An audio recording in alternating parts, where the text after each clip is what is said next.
misikiti, kuna shule, unakuta kwamba mtu anakuja anasema kwamba hili shamba ni langu. Kwa hivyo tunaomba haya masuala ya kuwa na uskota katika sehemu za pwani ziweze kuchunguzwa ili wananchi wapate hatimiliki waweze kuishi kama Wakenya wengine. Asante Bi Speaker.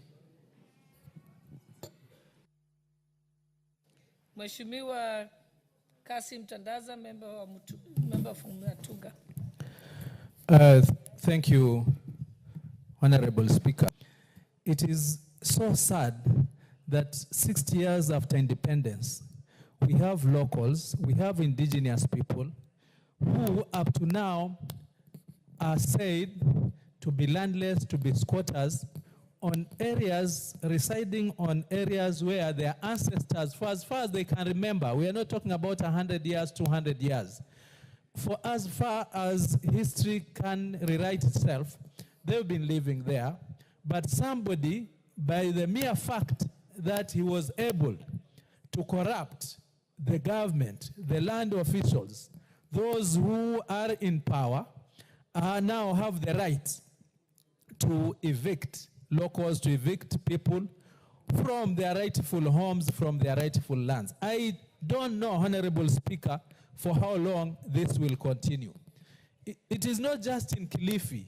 It is in Kwale, it is in Lamu, it is especially along the coast. And especially so, given that our land, fortunately, God gave it to us, which is fertile. We have favorable weather. We have the beaches.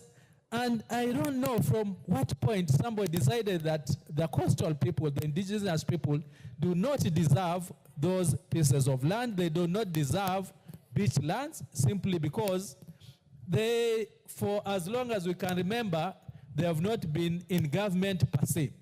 And I'm saying this because this has always been perpetrated by the officials of the government, and it is so sad. Honorable Speaker, we've had these petitions before. I brought a petition for Golini Settlement Scheme. I brought a petition for Tiwi. We brought a petition for WA. And I'm also questioning the powers of this parliament when it comes to handling petitions, especially on land matters. I remember the last petition that I did. The committee went to the extent of asking the CS then, lands, to nullify that title deed so that a proper survey can be done and the locals are given their passes. Up to now, nothing has happened. You go to the CS, you will hardly be able to see. That time it was her, and even now it is her. The petitions are there. You go to our committee on implementation, nothing happens. So, Honorable Speaker, as I support this petition, I'm really worried about the next steps that will be taken actually to salvage this situation, to have these locals on their land. It is high time, though we are very peaceful people, especially the coast areas. We are known for being peaceful and we are known to be very welcoming. Probably it is high time we also handle these matters differently from our own perspective. Our being mindful of the law, our being law-abiding, I think, has been taken for granted, and it's high time, especially for us leaders from coast, we actually sit down and see how we can handle this matter from our own, with the resources that we have, with the strength that we have. Otherwise, we've been taken for a ride for a very long time. Honorable Speaker, I support this petition, but I'm really worried about how it is going to be solved given the previous petitions touching on land matters from the coast. Thank you, Honorable Speaker, for giving me this opportunity. The Honorable Member for Endebess, Honorable Pukose. Honorable Speaker, I want to stand and support the petition by the Honorable Ken Chonga, member for Kilifi South, pertaining to the land issue in his constituency. And Honorable Speaker, listening to him, this is a matter that should be expeditiously be resolved. But unfortunately, Madam Speaker, the petitions committee has been very slow in processing petitions. I have a petition which I raised close to almost now going to almost 2 years, and it is not been resolved pertaining to Mt.Kenya settlement scheme. And as we speak now, Honorable Speaker, when Honorable Ken Chonga raises this petition, I think maybe when we go back, I think it should be resolved quickly, and any other petition that is pending before. And I normally see it closer to the chair of the petitions committee, who is always here and is listening to this. And I hope that his committee will move with speed to address not just the petition by Honorable Ken Chonga, but by petitions such as the one concerning Mt.Kenya settlement scheme. Because as we speak, I was there for the weekend, and there is still a lot of quarrels between the Wananchi there, where you have others coming and plowing people's land when they have no allotment letters. And this creates insecurity, it creates instability, and it affects even production in as far as food security is concerned. So, Honorable Speaker, as we bring these petitions into the House, we expect that they should be expeditiously resolved.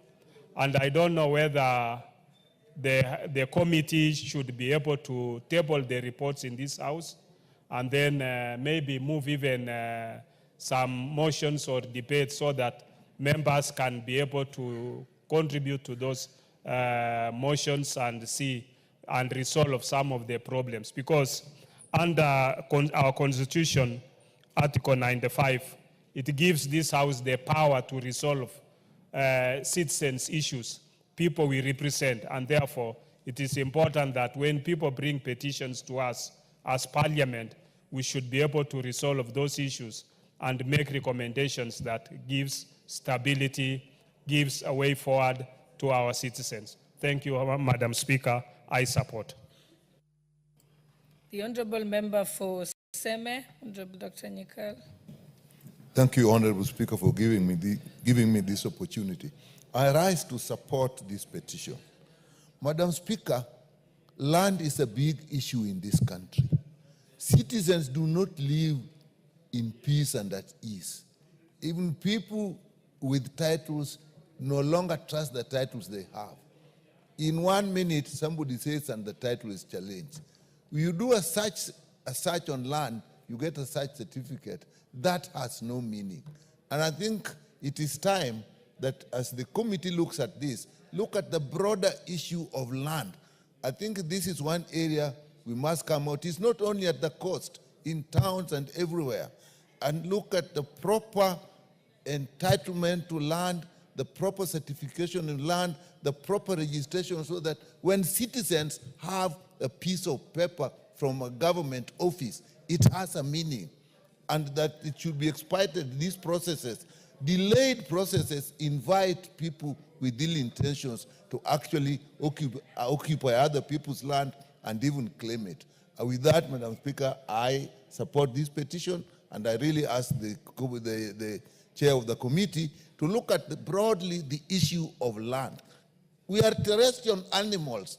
We don't live in air or water. We can only live on land. And if there is anything where we should have peace, it is land. Thank you, Madam Speaker.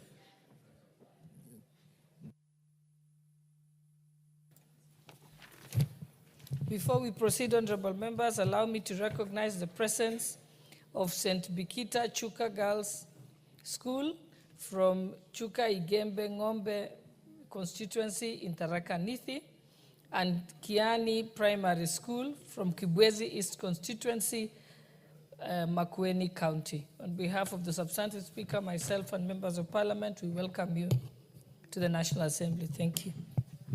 The Honorable Member for Kilifi North, Honorable Baya. Honorable Speaker, I want to say thank you very much for giving this opportunity to support the Honorable Ken Chonga on this petition. Honorable Speaker, the Mt.Kenya land issue is a thorn in the flesh of the people there.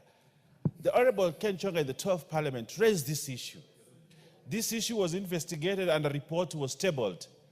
But nothing happened. The people there continue to suffer. The residents of Kilifi South and especially in that area, have suffered for a long time. Many times, people come and claim that land, they want to demolish, they want to evict them, and the Honorable Ken Chonga has used a lot of his money to try to settle. But he brought it to the right place, Parliament, where solutions to the people will be found. But this Parliament never gave Ken Chonga a solution. Actually, I would say it failed him as a member, and it failed the people of Kilifi South. They deserve better, the people of Kilifi South. And they have a representative who has, for a long time, tried to push this. Honorable Speaker, the laws of this country allow that a possession can be done if the owner has not been there for many years. Adverse possession can be done to ensure the people of Kilifi South, the people of Mt.Kenya get their land. But Honorable Speaker, the lack of proper mechanism to ensure that what is decided in this chamber moves to the executive for proper execution has failed. And that is where we have Ken Chonga bringing this thing in the 13th Parliament. But Honorable Speaker, I want to add the petition committee, chaired by the very able chairman here, to ensure the expedite on this to stop the suffering of the people of Mt.Kenya. They are Kenyans, they deserve better, they deserve to be accorded the best treatment in terms of land ownership. Honorable Speaker, I want to ask the chairman of the committee, please work hard on this one. Make sure at the end of the day it is executed and the implementation committee follows up the matter so that the people of Mt.Kenya get the justice. I thank you, Honorable Speaker. The Honorable Member for Mgwen, Honorable Lelmengit.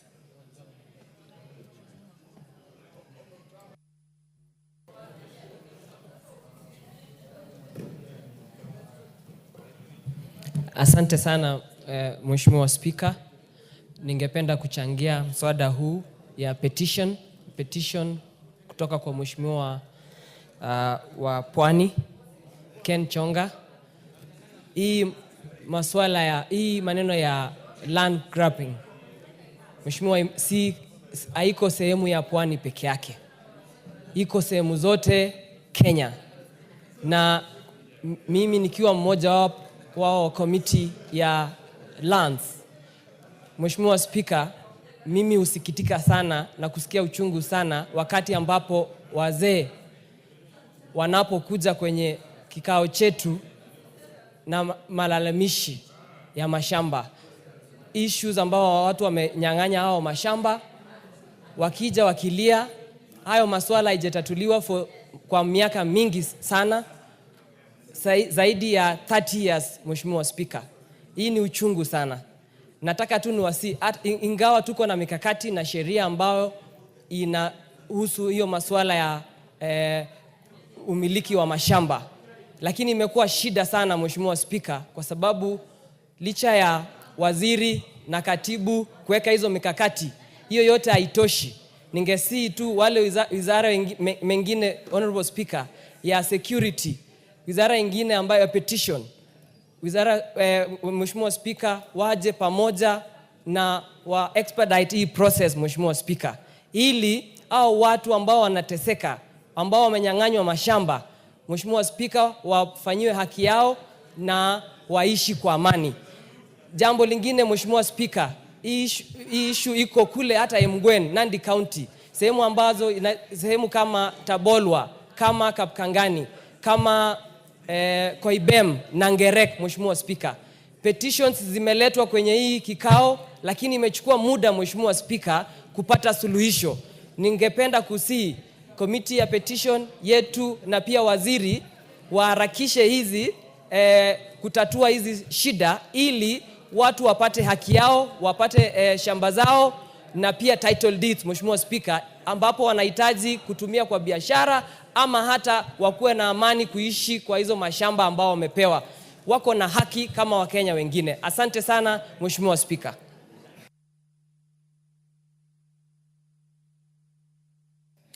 The Honorable Member for Alego Usonga, Honorable Atandi. Thank you, Honorable Speaker. Honorable Speaker, I would like to support the petition by Honorable Chonga. Honorable Speaker, the issues touching on land are very unfortunate. you find, Honorable Speaker, that there are cartels at Land's office that have the capability of changing title deeds and declaring genuine owners landless. In my constituency, I had cases where one morning, members of a community woke up and found that they didn't have land, and that some developer was coming to demolish, move them out of their ancestral land. So, Madam Speaker, I don't know what this country needs to do to kill the cartels that operate in various strategic sectors of the country. I know there are cartels everywhere, Madam Speaker, but this one's on land is very, very serious, and they're very, very bold. And I think this House needs to take action and do something that is going to make these cartels be fearful. Like this case of Kilifi problem. It's very unfortunate, Madam Speaker, because you hear that somebody came and rendered a community landless. So I think this House needs to be very fierce. And the Committee on Petitions, Honorable Speaker, in the past has been challenged to be more fierce and effective in handling these petitions. I also wanted to add my voice and say that this committee needs to move quickly and address especially the issues, petitions touching on land. Petitions touching on land before this committee are so many. And I think it is time that they really move and bring their reports to the House. And also, let members not interfere with the reports when they are brought before the House. I had an experience with this committee, Madam Speaker, when the report which was brought before the House was not the very report that was supposed to be here. And I want to thank the majority leader who was able to save me by assisting us to reject the report and amend it. So I think what we need to do as members of Parliament, let us be articulate and do things as per the request of our voters. Madam Speaker, I support. Thank you. The Honourable Member for Nyamira, Honourable Jerusha Momanyi. Thank you, Madam Speaker, for giving me this chance so that I can also support the petition which has been heard by Honorable Chonga, the MP for Kilifi South.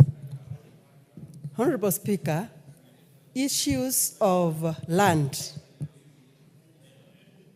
elsewhere in Kenya are so emotive. When we get petitions in this parliament, like the petition which Mheshimiwa Chonga has brought, as a house, we have an obligation. When our people are crying that they have problems, we are the people that are believed to solve the people's problems. As a house, I want to urge us, as we talk to to the petition committee, and two, to the implementation committee. We always talk of very many and important issues in this parliament which affect our people, and sometimes these issues are never taken serious because we do not follow how they are implemented. Ken Chonga has brought this issue to this house severally, and it does not only affect the Kilifi people. Land is an issue which affects most people, especially those ones who are in problems, especially those ones who feel that they are being molested by the powers maybe, which they may feel which are higher. It is us as a house who can help solve such problems. So I want to support this petition, and I want to ask this house to follow and make sure that the petitions which I brought before us are followed and are acted upon, and they assist our people in the country, because they have been crying every other time. If we talk and they are never followed and they are never implemented, then we will be a useless house. So I want to support this, and I urge the implementation committee to move with speed and make sure this one is implemented. Thank you, Madam Speaker. The Honourable Member for Masiga, Honorable Mwalio.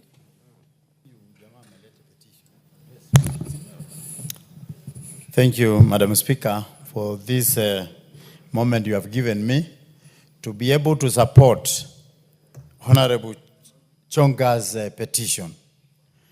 This grabbing of land has become a menace in this country, and people have no morals.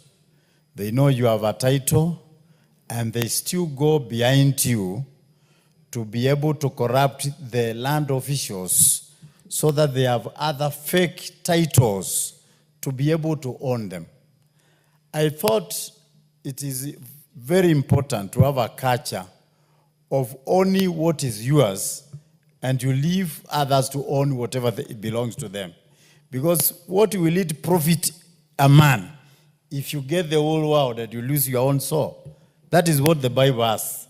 And also, what is the use of grabbing all the land you can grab, and yet you can't even use it, you can't develop it, you can't do anything. You are just disturbing other people's way of living. So I support that the petition committee should be able to resolve this issue so the people that have been living in that land for those many years can continue with their own life the way they are used to live, with their children, their grandchildren, their grandfathers who were buried there. They can also be able to enjoy the environment they have been able to enjoy. So I support that this should be resolved so that this country, people will learn that when you take someone's land, even yours, one day will be taken. Thank you, Madam Speaker. Honorable Makilap.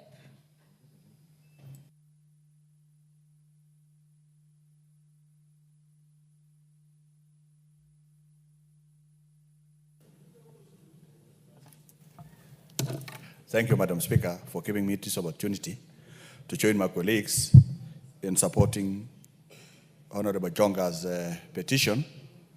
It is not only, Madam Speaker, the Kilifi. Kilifi is a case study of how cartels have actually impoverished Kenyans, innocent Kenyans, by taking their land and rendering them landless and squatters in their own land. Madam Speaker, it's a question of if this House passes this resolution from the Petitions Committee, it is in fact must, for it to become meaningful, it must be implemented. It must be implemented on the ground so that the people will be able to get an opportunity to live a decent life and own land like other Kenyans. Madam Speaker, our case study is even worse in places where land demarcation has not been done. In areas where land adjudication, where land is still a community land, it is worse. And some of these cartels work together with county governments to actually steal land from innocent people.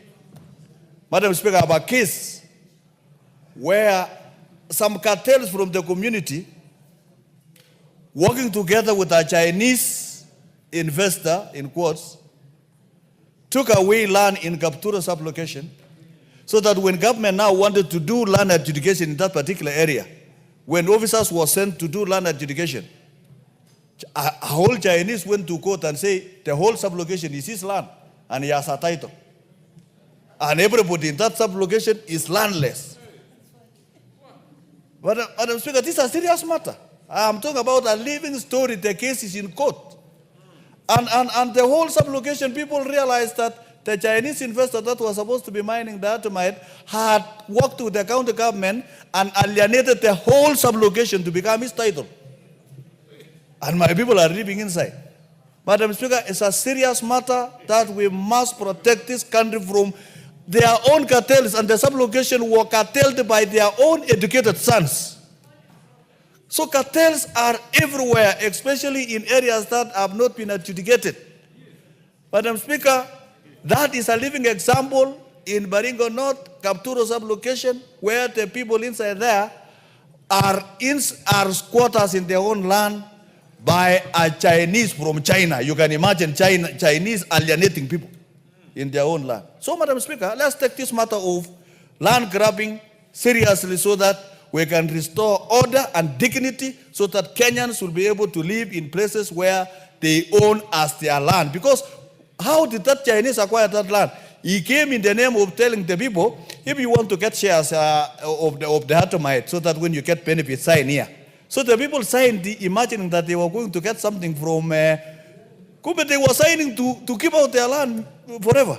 So, Madam Speaker, it is a dangerous thing. It must be implemented. Let us have the Kilifi case being implemented, and any petition brought before this House in the entire country as matters of land, let us take it seriously so that Kenyans can have a decent life. Thank you, Madam Speaker. Honorable members, before we proceed, I'd like to welcome students from Santo Peter School, Kieni constituency from Nyeri County, who are seated in the Speaker's Gallery. And I'll ask Honorable Nyamai, as she makes the closing contribution to this debate, to also welcome the students on our behalf. Thank you very much, Madam Speaker. Before I comment on this petition by the Honorable Ken Chonga, I would also like to thank you for giving me a chance to welcome the students seated in the gallery and to tell them that to work very hard in school. And this is the place where we make laws, we handle policies, we make decisions on what is going to happen to the country. And you can only get here when you work extremely hard in school and make sure that you are disciplined. Honorable Speaker, I would like to support this petition by the Honorable Ken Chonga. It is extremely important. It concerns this community that seems to have lived there for an extremely long time, 100 years. And Honorable Speaker, I hope that the Honorable Mbae will take this up very quickly so that he's able to interact with the National Land Commission, the Ministry of Lands and Physical Planning, to make sure that these people get justice. He seems to have done his research very well and even identified the people who own the title. I think the committee can handle this matter very quickly. Honorable Speaker, as I talk about the people of Mwendo Apanya village, I would like to say that matters land are extremely serious. I have a whole 50% of my ward, Honorable Speaker, Adi ward, is a ranch. And we got to know this in the last parliament because the Ministry of Lands and Physical Planning wanted to adjudicate. We realized that they are not able to adjudicate because the land belongs to a ranching company. And this is where over 15 schools are our social amenities for Adi ward. So beyond this petition, the chair lands, the Honorable Nyamoko, who is doing a very good job, I think he has a lot of work to do for this country. And I would like to say that the president has also pronounced himself, especially on matters cost, that people cannot go remove a whole community and allege that they own that land, including the so-called absentee landlords, Madam Speaker. So thank you very much for giving me an opportunity. I support this petition by the Honorable Ken Chonga. Thank you, Madam Speaker.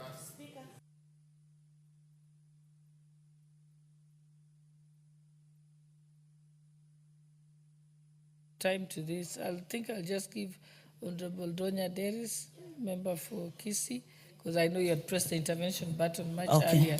Thank you, Madam Speaker. I rise to support Honorable Chonga's petition. When he was actually making his statement, I have gone through the documents that Kenyans receive, which have problems, starting from education certificates. You find people using fake certificates, and there is nothing which is done about it. People have fake marriage certificates, fake birth certificates. So you see the rate at which we are having fake things in this country, Madam Speaker. It's really worrying. The only fake document that I've identified, original document, it's hard for you to fake the IDs because they have security features like your fingerprint. So to authenticate these documents, Madam Speaker, we must go the national identification way so that we can achieve our target. Otherwise, we'll speak about it. We talk about it today, coming New Year, because Honorable Chonga, this is not the first time he's doing the statement. If Kenyans and of course the leaders, we make this thing to be serious, we can achieve what Honorable Ken Chonga wants to achieve for his people. Another statement, Madam Speaker, you find out that, for example, in our country, we have, I'm just making a comparison. We have TikTokers, we have people who sell information because they know they are going to make a lot of money in selling fake information. They look for witty things, lies, so that they can do their selling. Even these title deeds, they will always resell. So the attitude of reselling and blackmailing and doing everything, Madam Speaker, must come to an end. Thank you, and I support this petition. Okay, I've seen Honorable Nimrod is here, the chairperson for the Petitions Committee. I think several times we've heard about many petitions relating to land, and it's about time that they looked at it holistically, because the challenges in each petition are similar. So we do hope that as we give it to the Petitions Committee, that they should actually assemble all the petitions relating to land and look at them, and you'll realize it's the same systemic bottlenecks that exist. Okay, thank you. Next order.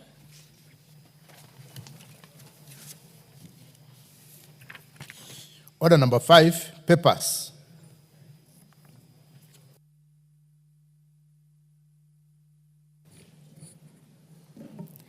Honorable Speaker, I beg to lay the following papers on the table of the House today, Wednesday, April 2nd, 2025, morning sitting.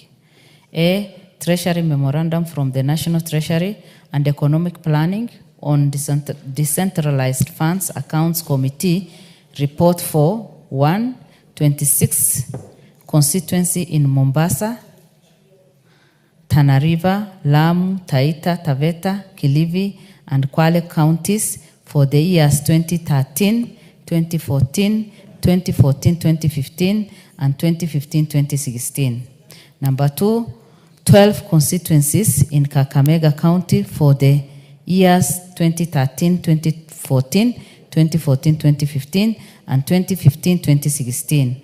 And 3, 5 constituencies in Vihiga County for the years 2013-2014, 2014-2015, and 2015-2016. B, special audit report on government digital payments platform for eCitizen for March 2025 from the Office of the Auditor General. And C, reports of the Auditor General on forensic review of supply chain function, Kenya Power and Lighting Company, KPLC, for March 2025 from the Office of the Auditor General. D, submission of nominees for the National Government Constituency Development Fund committees for the following 37 constituencies. 1, Bomet Central, 2, Bureti, 3, Butula, 4, Embakasi South, 5, Jem, 6, Homa Bay Town, 7, Kabete, 8, Kajiado South, 9, Kanduyi, 10, Kerachonyo, 11, Keio North, 12, Gakumo, 13, Kilifi North, 15, Kisauni, 14, Kisauni, 15, Kisauni West, 16, Kitui West, 17, Maragua, 18, Marakwet West, 19, Bere, 20, Mwala, 21, Mwatate, 22, Mwingi North, 23, Nakuru Town, 24, Nandi Hills, 25, India, 26, Nyaribari, Chache, 27, Olekalau, 28, Rongo, 29, Runyenjes, 30, Samburu North, 31, Seme, 32, South Mugirango, 33, Tiati, 34, Turkana East, 35, Wajir South, 36, Webuye West, and 37, Yata. Thank you, Honorable Speaker, and I lay. Okay, next order.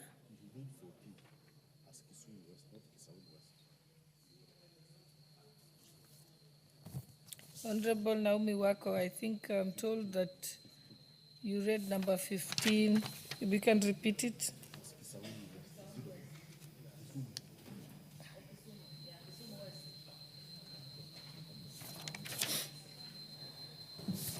Sorry, Honorable Speaker. Number 15, Kisumu West. Next order. Order number 6, notices of motion. Order number 7, questions and statements. Okay, I think we have a statement that has been made by the Honorable Mashua Waithaka, member for Kiambu. Thank you, proceed. Madam Speaker. A request for statement regarding attempting grabbing of land belonging to one Mr. Elijah Mwangi in Kiambu County. Honorable Speaker, pursuant to the provisions of Standing Order 44-2C, I wish to request for a statement from the chairperson of the Departmental Committee on Lands regarding grabbing of land registration number 14747/14 belonging to the late Mr. Elijah Mwangi Kinyanjui in Kiambu County.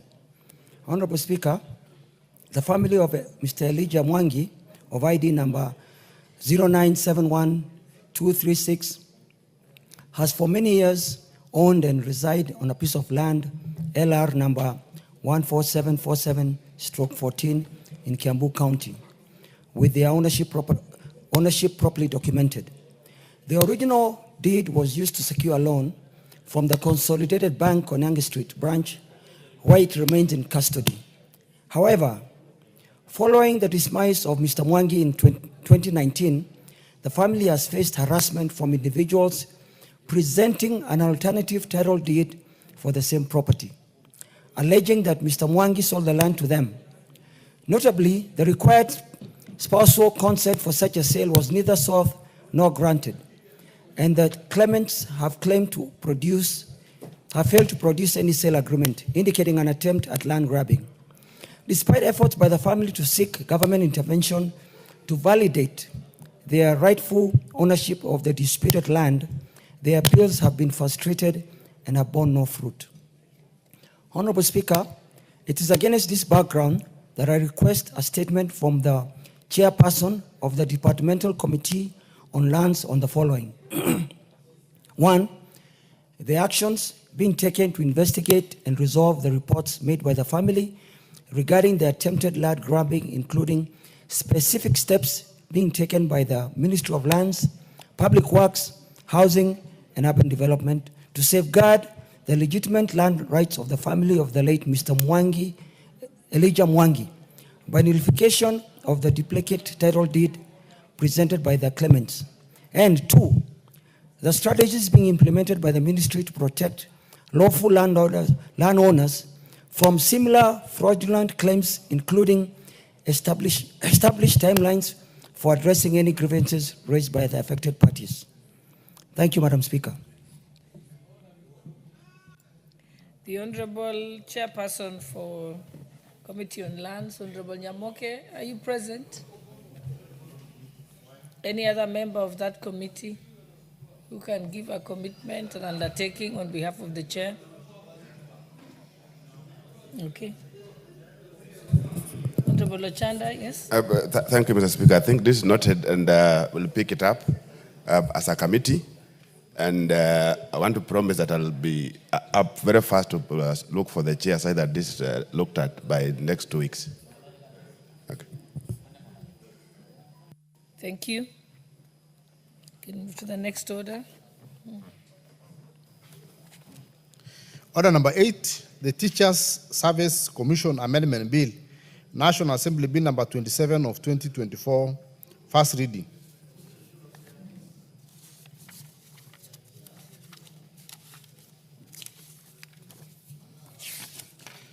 A bill for an act of parliament to amend the Teachers Service Commission Act.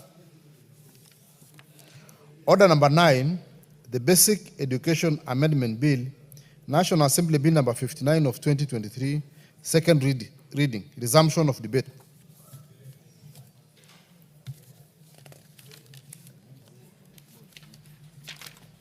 Who was on the floor? Okay. I'm told that the member for Karusoi South was the one who was on the floor and had a balance of time.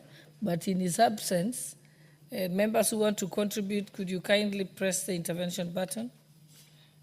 Honorable Donya Doris, do you want to contribute? Because I can see you've pressed the intervention button. Do you want to contribute to the teachers? Okay. Okay. So, honorable members, press the intervention.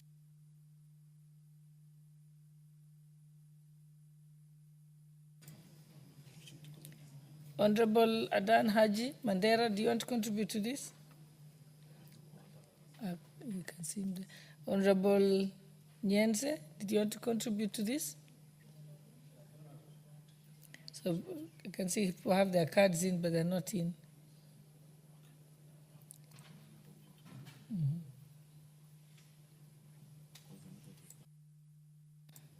Okay, in the absence of any further interest in this bill, what we can do is, where's the mover to reply?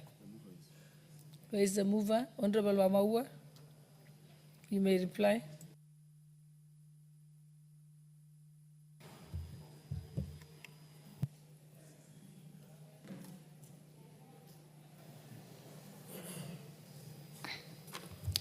Thank you, Madam Speaker, for giving me this opportunity to reply. Madam Speaker, allow me to extend my sincere appreciation to all the honorable members who spoke to this bill, including even those who wanted to contribute and didn't get time, or they are not in within this time that you've called me to reply. And Madam Speaker, the key areas that were raised in the debate were, one, the remuneration of the board members, whose suggestion was that the sub-county education board members should receive allowances akin to other public servants, and it is a valid consideration and can be incorporated through the amendment at the committee of the whole house, Madam Speaker. Two, there was the definition of the sub-county education board, and some honorable members and more to Honorable Kenan sought clarity on whether these boards align with constituency-based structures or administrative sub-county units. But Madam Speaker, using the County Government Act, it is evident that these boards are decentralized units of the County Education Board, and therefore we should ensure we align with the existing government structures. But in case of a different opinion, I think there will still be a chance to speak to it during the time of the committee of the whole house. Madam Speaker, the other one was the appointment of board members, and there is an honorable member who proposed that we remove the wording competitive process in the nomination, and I agree to this because in many of the areas we were spelling out who is this, who is supposed to be in the board, and therefore I agree to that, and therefore we shall be able to refine this during the committee of the whole house. Madam Speaker, the other area of concern was the involvement of members of parliament. Madam Speaker, the inclusion of MPs in the board was intended to ensure coordination between the NGCDF allocation and government resources. And without their involvement, I thought there was a risk of duplication or uneven distribution of funds, leading to inefficiencies. But still, if at all, there will still be need to improve on it. I think there is still enough time during the committee of the house, if at all there is anyone who will have an amendment towards it. Madam Speaker, the other area was the co-option of additional experts. Madam Speaker, the bill allows for co-opting experts when necessary, and Madam Speaker, this was particularly in specialized areas such as maybe an ICT required. Honorable Wamaua, allow me to interrupt you Thank to you. welcome the students who are here, to recognize them before they might leave before we recognize them. So I wish to recognize the presence of Nguku Junior School, Kigumo constituency, Murang'a County, who are seated in the public gallery. And also seated in the public gallery is Nairobi Comprehensive School from Dagoretti North constituency, Nairobi County. And Honorable Maua, as you continue with your reply, you can welcome them on our behalf. Thank you so much, Madam Speaker. I take the opportunity to welcome the students who have come here so that they can see what usually happens in Parliament. And our major work is to make sure that we look at the government businesses. We also look at legislation, and we do amendment also to existing laws, depending on the times that we are in. But we encourage you back in schools to work a hand to make sure in the future there will be members of parliament or even people of integrity. Just give her 2 more minutes so she can complete. I was concluding by saying they can emulate and be the next members of parliament if they want to get into that. But we are wishing them to work hard in their schools, incorporating a lot of discipline so that in the future they can be people who can be able to change this country to greater height. Madam Speaker, I was saying the other concern was the corruption of additional expert. And Madam Speaker, in this bill, it is allowing the corruption of expert when necessary, particularly in specialized areas like the ICT. Maybe because we are also dealing with the infrastructure, there are also experts in the name of the quantity surveyors and architecture who can assist. If at all in the board, we do not have anyone of such expertise. Madam Speaker, the other area of concern was the staffing of sub-county education board. And Madam Speaker, in this one, the concern was that county government primarily handle the early childhood education, while basic education falls under the national government. And therefore, this matter will be refined to ensure clear delineation of responsibilities without administrative conflicts. Honorable Speaker, the Basic Education Bill number 59 of 2023 is timely. It is to respond to the growing need for greater public involvement in the decision making, particularly in education, which is a fundamental national development agenda. And by establishing legally recognized sub-county education boards, we bring decision making closer to the people, ensuring fairer resource allocation, practical governance, and responsiveness to local needs. And with that, Madam Speaker, because a lot had been debated here by members, I want to thank the House for its robust debate and the support. And Madam Speaker, I beg to reply.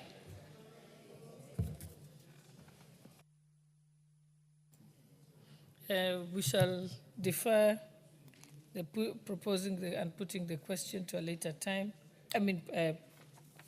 Putting the question to a later time.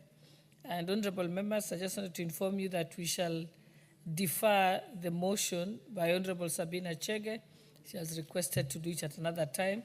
So we'll move to order number 11. So next order.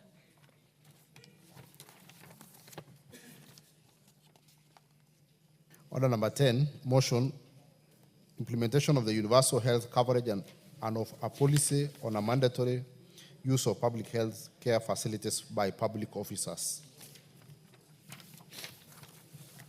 Order number 11, motion, supporting and promoting local fertilizer manufacturing industries. Honorable Atandi. Thank you, Madam Speaker, for giving me this opportunity to move this motion on supporting and promoting local fertilizer manufacturing industries. in the country.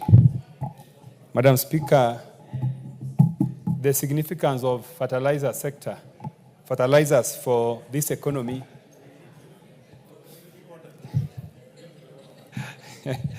Thank you. Let me read the motion. Supporting and promoting local fertilizer manufacturing industries. Aware that the Fertilizer and Animal Foodstuff Act 2015 provides for regulation of fertilizer importation in the country. Further aware that the Fertilizer and Animal Foodstuffs Board regulates the fertilizer and animal foodstuffs industry, including the manufacture and production of fertilizers, noting that the country currently relies heavily on imported fertilizer due to inadequate local production capacity. Further, noting that the low local production leads to high costs for farmers, reducing their profits and resulting in unhealthy reliance on imported fertilizer. Concerned that this scenario threatens the country's food security in case of supply disruptions and discourages local production. Recognizing that local fertilizer production could lead to improved fertilizer quality, increased crop yields, and reduction in environmental harm caused by the use of substandard fertilizers, recalling that the country has the potential to produce fertilizer that could meet the country's domestic demand and also supply the regional market. Further, recognizing that there is need for the government to work with local producers to develop high-quality fertilizer tailored to the needs of Kenyan farmers and crops. Now, therefore, this House resolved that the national government, through Ministry of Agriculture and Livestock Development, supports and promotes local fertilizer manufacturing industries by investing in research and development to bolster the domestic fertilizer manufacturing sector. Madam Speaker, thank you very much for this opportunity to move this motion. Madam Speaker, the significance of the fertilizer in this economy can no longer be gainsaid. Madam Speaker, as you are aware that to date, our economy is stabilizing on the back of the agricultural performance. And this performance relies heavily on fertilizer subsidy. As you are aware, since the coming into government by the Kenya Kwanza regime, the fertilizer subsidies has been one of the most significant items that this government has done that has been able to stabilize the agricultural sector. Today, agricultural sector is contributing significantly in the growth of our economy. And the government the sector has been doing a lot of importation of fertilizers. As at last year, Madam Speaker, the economy imported about 2 million tons of fertilizers from outside the country. And Honorable Speaker, this is something that is not very good for our economy. And therefore, Madam Speaker, the reason why we are importing more fertilizers is because our own economy cannot produce enough fertilizers to support our farmers. And Honorable Speaker, when we form industries, when we encourage investors to start industries that are dealing in manufacturing and fertilizers, this is going to be very good for us because, as you're aware, manufacturing is one of the sectors that we need to promote so that our economy can grow. But one of the things that is hindering the investment in this sector, first of all, is one, the taxes that apply to the manufacturing sector. And some of these taxes, Madam Speaker, are very heavy.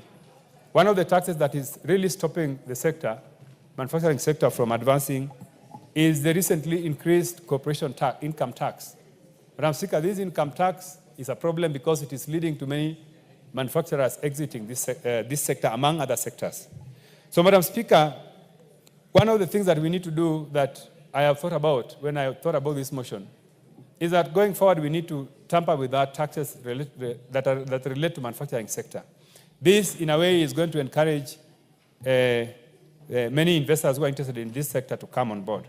Madam Speaker, it would be interesting for you to note that in the region, the East African region, we have about approximately 15 companies that are involved in this sector. Uganda has about 8 companies, and Tanzania has about 11 companies. These are the companies that are producing fertilizer that is serving the region. And that is the reason why these companies cannot be able to do to supply the needs of the market, the East African market. If you go to countries like South Africa, you will find that manufacturing companies are so many, in the upwards of 100 companies. And that is why their economy is stable and they're able to even to export fertilizers. Madam Speaker, if we really support this sector the way it should be, then we would be able to even export fertilizers to the region and even in the East and Central African market. Because some of those markets in the Central African region, they hardly have manufacturing companies doing fertilizers. So, Madam Speaker, this focus is very important. The reason why I think it is very important is because agriculture is going to be, remains the backbone of most economies. Even the emerging economies are still relying on agriculture. So this is something that Kenya can take advantage of, and if we have a very good takeoff, it is a sector that is very green, and all the government needs to do is, first of all, invest in research. Most of the fertilizers that are imported to the country, Madam Speaker, they have not been properly researched, and that is why some of them do not help us in yielding good results, because they are not aligned with the climatic conditions of our country. Also, they do not understand the soil texture of our country. So when you import most of the fertilizers, most of the time they will not give you the results you expect. Also, Madam Speaker, in terms of quality, sometimes when you are importing things from other countries, you are not certain about the quality of those products. But when you have companies that are domiciled here, then you are able to regulate the quality, you are able to see that what is coming out of those factories is something that is really tailored for our market. So, Madam Speaker, this is a motion that I have thought about, and in line with the government focus on investing in the manufacturing sector, I think, Madam Speaker, that we really need to urge government to do something on this front. Madam Speaker, as I will be moving the Division of Revenue Bill in the afternoon, you will note that in the last 2 financial years alone, the government has spent over 50 billion Kenya shillings in fertilizer subsidy. Imagine, Madam Speaker, if these subsidies were going to our own local companies that are doing manufacturing. The amount of jobs that this would really create in those sectors is enormous. Unfortunately, the subsidies are going to some of these companies that are importing fertilizers from outside the country. So, Madam Speaker, this is something that I want to say is very, very important, and Kenya should never be left behind in efforts to strengthen and improve the agricultural sector of our country. Madam Speaker, I wanted to say that having looked at the performance of the economy in the last 5 years, and having seen how our economy continues to diversify, one of the things that we're going to have to do is to encourage also farmers to engage in commercial farming, commercial agriculture. Because most of our farmers are engaged in small-scale agricultural farming. Now, one of the things outcome that we would get as an economy, if we had all these manufacturing companies doing fertilizers in the country, then we are likely to have most farmers getting interest in doing commercial farming.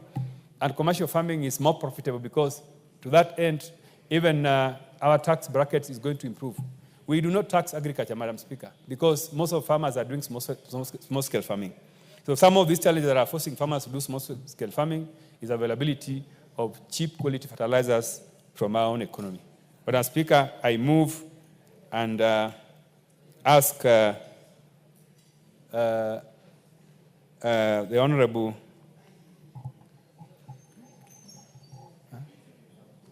how many people want to support? No, many people are getting interest.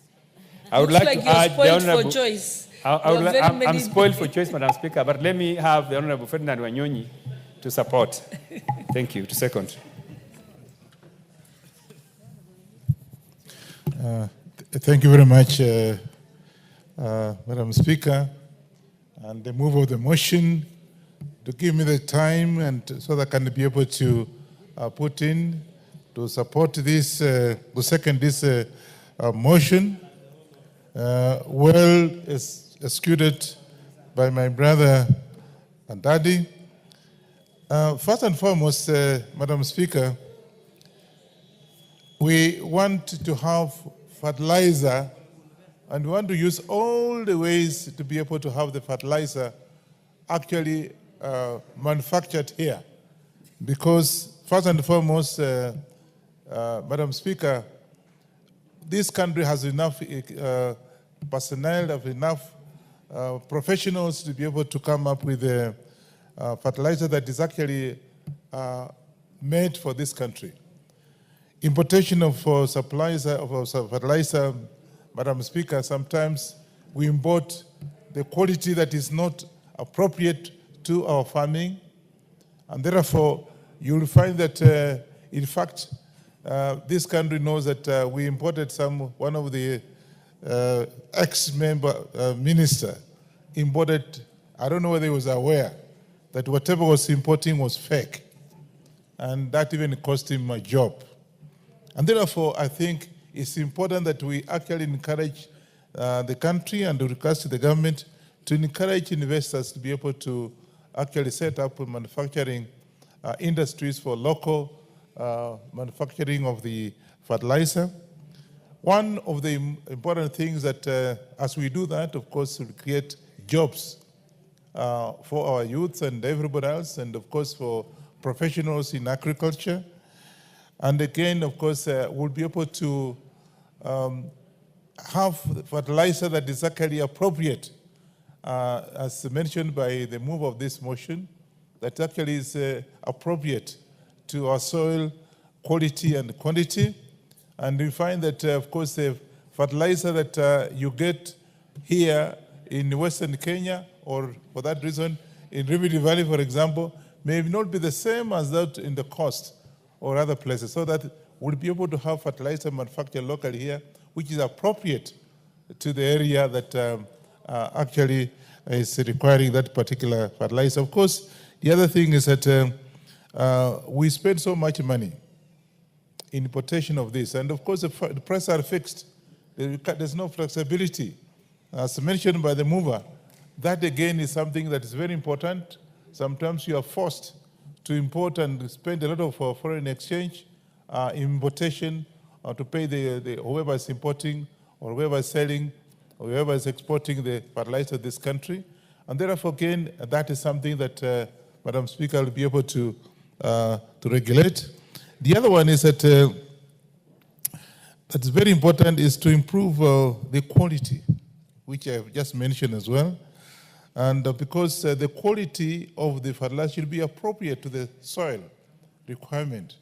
So therefore, again, if it's locally manufactured here, and I want to encourage the government to encourage whoever companies are, even if they are from overseas, they come and invest here, and then be able to have fertilizer actually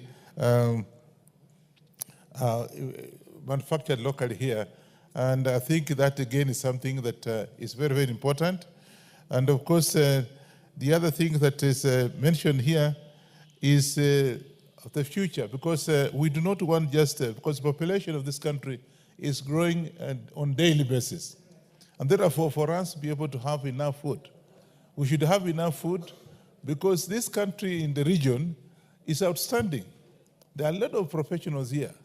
Again, given that kind of thing, that kind of scenario, Madam Speaker, I want us to make sure that this country is relied on, so that instead of even importing these fertilizers from overseas, surrounding countries like Uganda, Tanzania, and all other southern Sudan, the East African bloc should be importing fertilizer from here. And I think we have the capacity and the capability of doing that.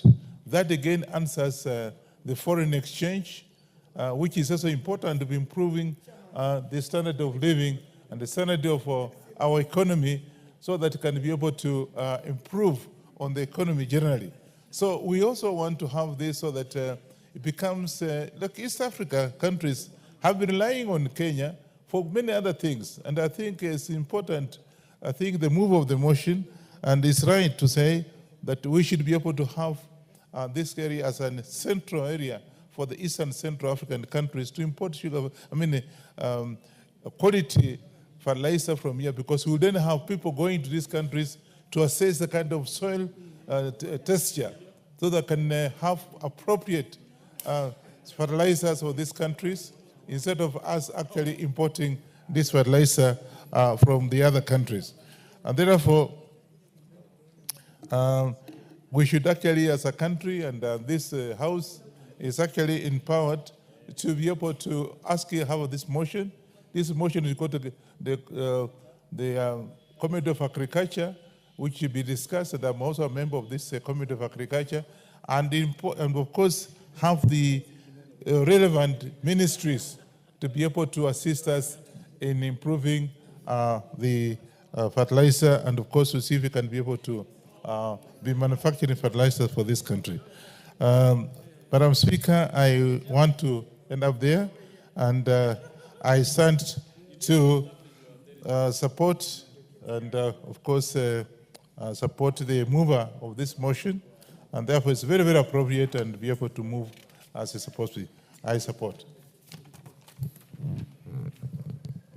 Honorable members, I now propose the motion that aware that the Fertilizer and Animal Foodstuffs Act 2015 provides for the regulation of fertilizer importation in the country, and further aware that the Fertilizer and Animal Foodstuffs Board regulates the fertilizer and animal foodstuffs industry, including the manufacture and production of fertilizers, noting that the country currently relies heavily on the imported fertilizer due to inadequate local production capacity. Further noting that the low local production leads to high costs for farmers, reducing their profits and results in an unhealthy reliance on imported fertilizer. Concerned that this scenario threatens the country's food security in case of supply disruptions and discourages local production. Recognizing that the local fertilizer production could lead to improved fertilizer quality, increased crop yields, and a reduction in environmental harm caused by the use of substandard fertilizers. Recalling that the country has the potential to produce fertilizer that could meet the country's domestic demand and also supply the regional market, and further recognizing that there is need for the government to work with local producers to develop high-quality fertilizer tailored to the needs of Kenyan farmers and crops.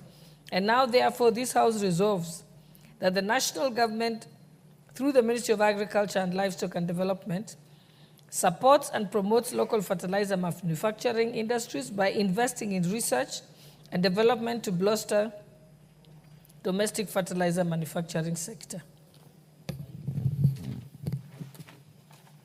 Honorable members who want to debate this motion, please press the intervention button. Honorable Gideon Ochanda. Thank you, Madam Speaker. Madam Speaker, I rise to support this motion of my good neighbor, Honorable Atandi.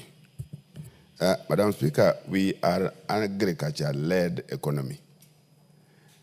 And we are doing very little to realize that we are agriculture-led.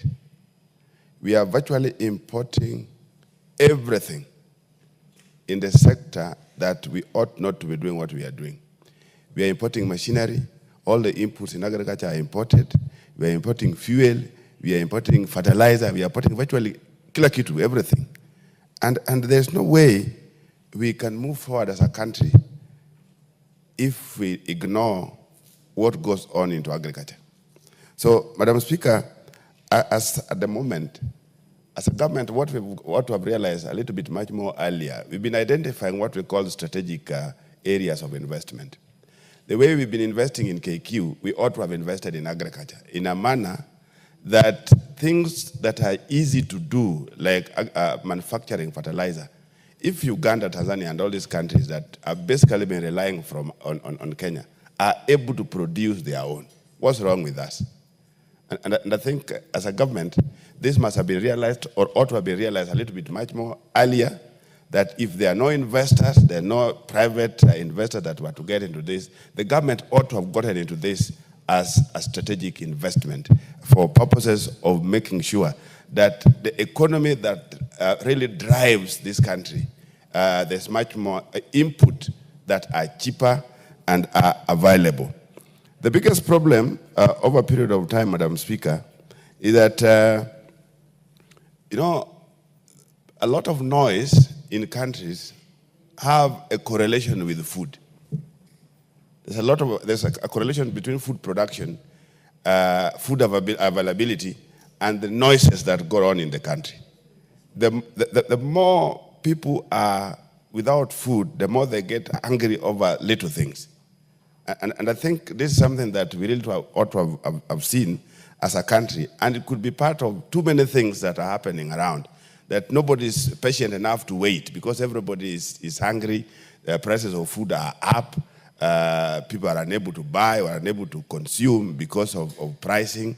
And if we looked at all these things and get into a manner where when we're talking about input, like subsidies that have been going on in agriculture for the last 2 years, we've done very well in terms of production, but subsidies are not sustainable. And because subsidies are not sustainable, as at now, as we talk now, there's a problem in terms of fertilizer uptake. There are queues and queues everywhere, and the cereal boards for people looking for, farmers looking for fertilizer, and everybody's racing towards the cereals board because of subsidy. We are not saying that fertilizer is not there.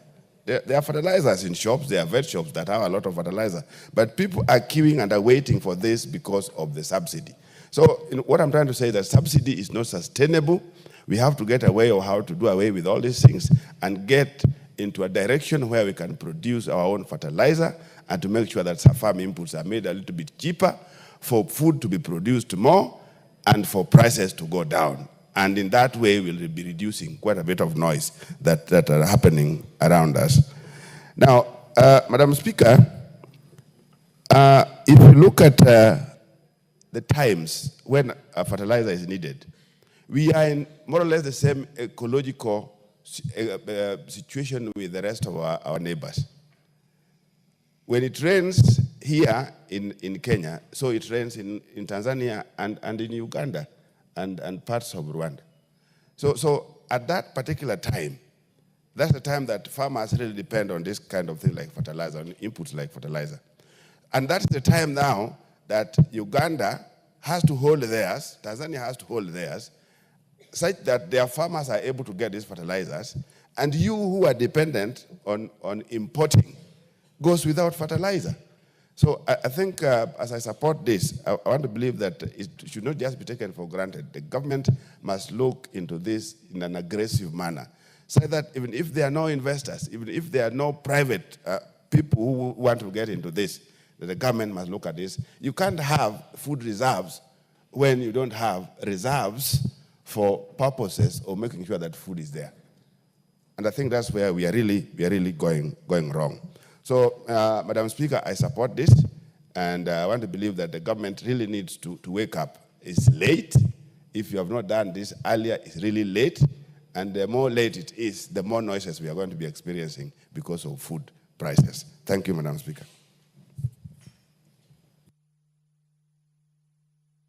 The Honourable Member for Karachuonyo, Honourable Okum.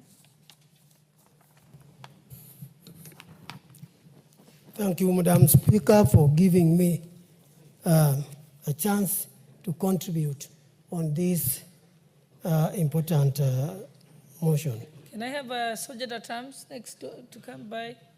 I don't seem to have any support system here.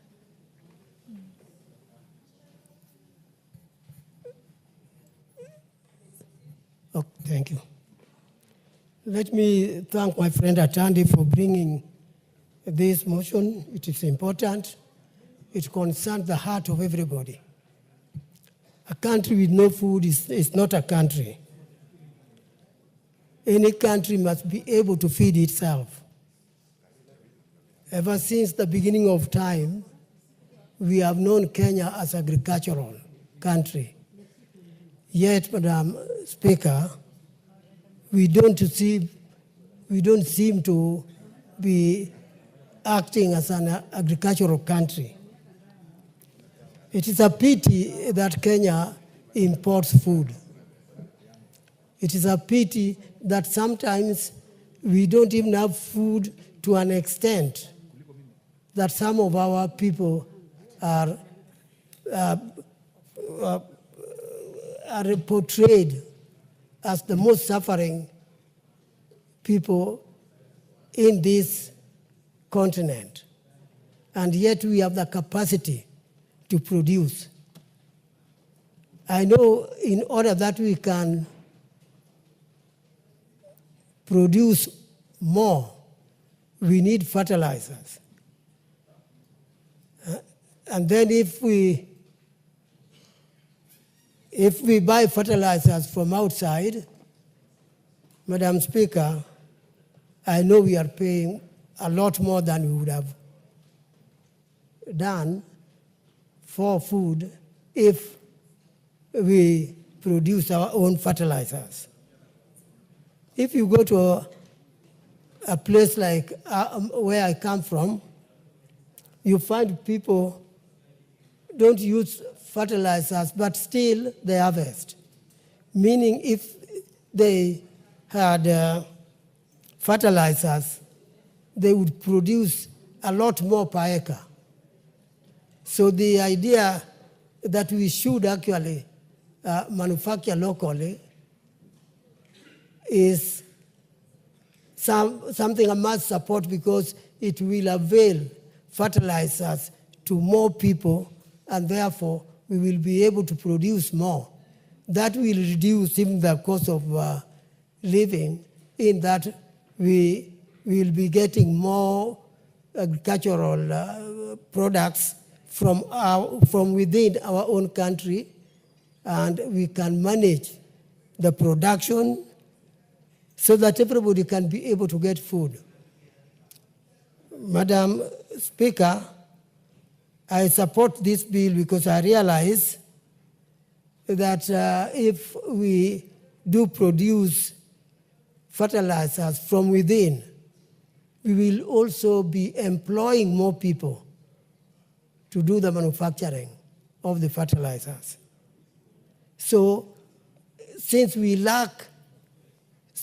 suffer from unemployment to the extent we know, we must be able to think of how we can be able to create employment. And this is just one area that can help us to create employment in this country. I therefore see it that this is one area that we must spend a lot of effort on. To do this sufficiently, I urge that we should train our students on agricultural activities, various types, so that when we begin to manufacture locally, manufacture fertilizers locally, we will be doing that when we have well-trained staff to do this kind of thing, because that's the only way that we can be able to increase food in this country. Madam Speaker, I support this. Thank you for giving me the opportunity.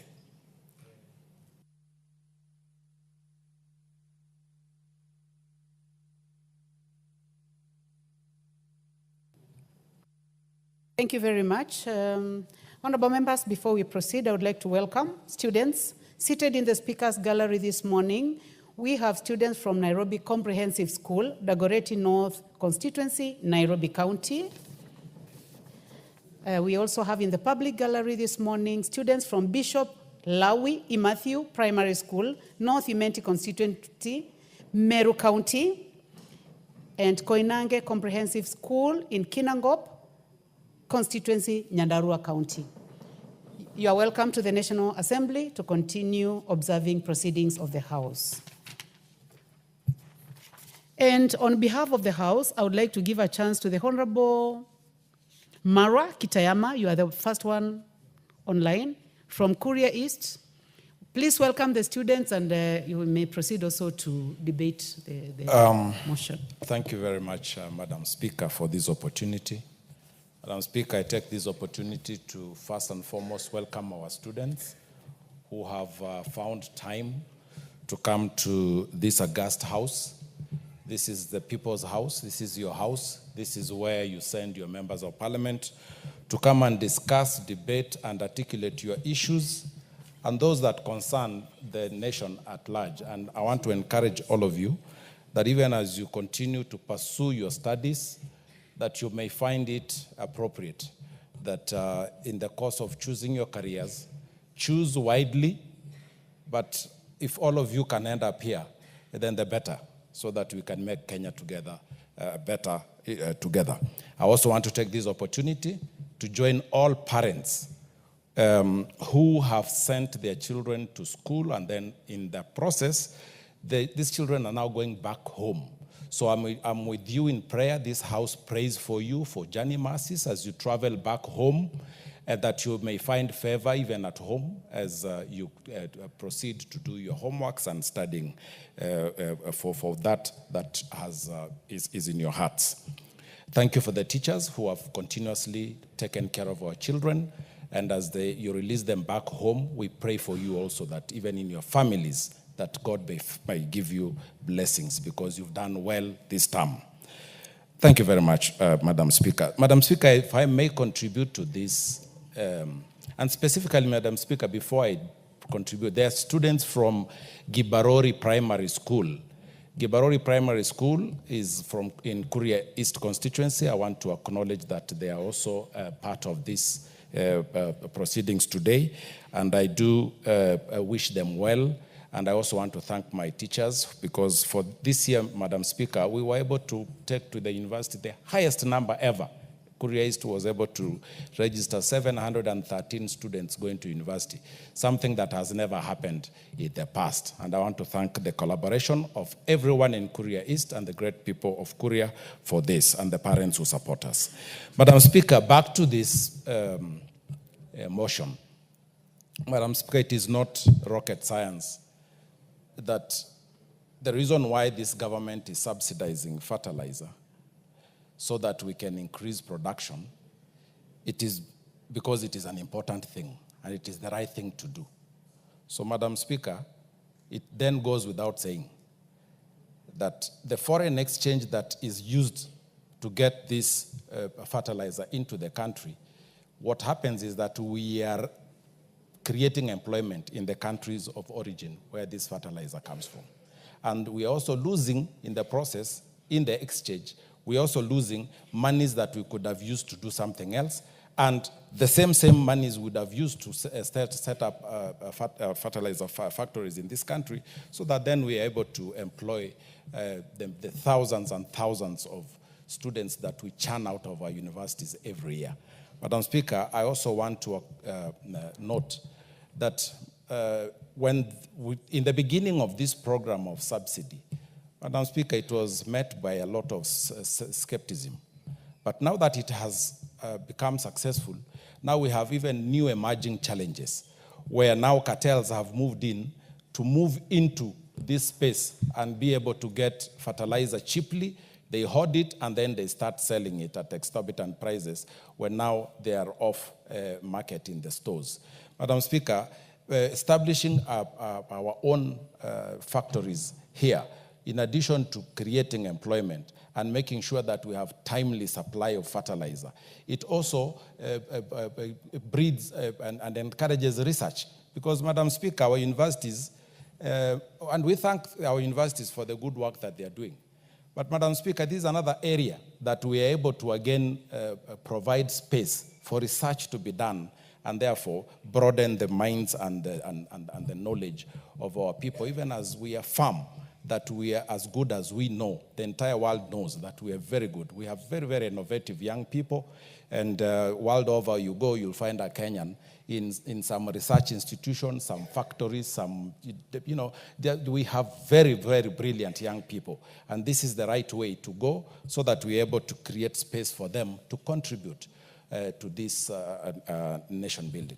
Madam Speaker, I do support and I do pray that this House is going to not only pass this motion, also that implementation committee will also push it to the level that we actually see action. And I want to urge the executive that this is an area that one would easily find favor with the people of Kenya if we were to invest appropriately in this area. And also, of course, urge the trade departments so that we can have laws that are friendly, so that investors are able to come in a friendly way and in an easy way, so that there is ease of doing business. And in the process, everybody then goes home feeling that this country is that country that they can destine, and as they do so, then they're also able to create further use and be useful in this part of the world. Madam Speaker, I support and I thank you for this opportunity. Thank you very much. Thank you very much, Member for Kuria East. Honorable members, I understand that the Deputy Speaker, you had agreed that whoever wants to contribute to this motion to go to the intervention button. So let's follow that. The Honorable Zamzam Chimba, Member for Mombasa County. Asante sana Mheshimiwa Spika kunipa fursa hii. Kwanza niweze kuambia watu wangu wa Mombasa, nimekuwa likizo karibu miezi miwili, hamkuniona nikiwa na ugua, lakini nimerudi na niona bunge na nimerudi na tuanze kuchapa kazi.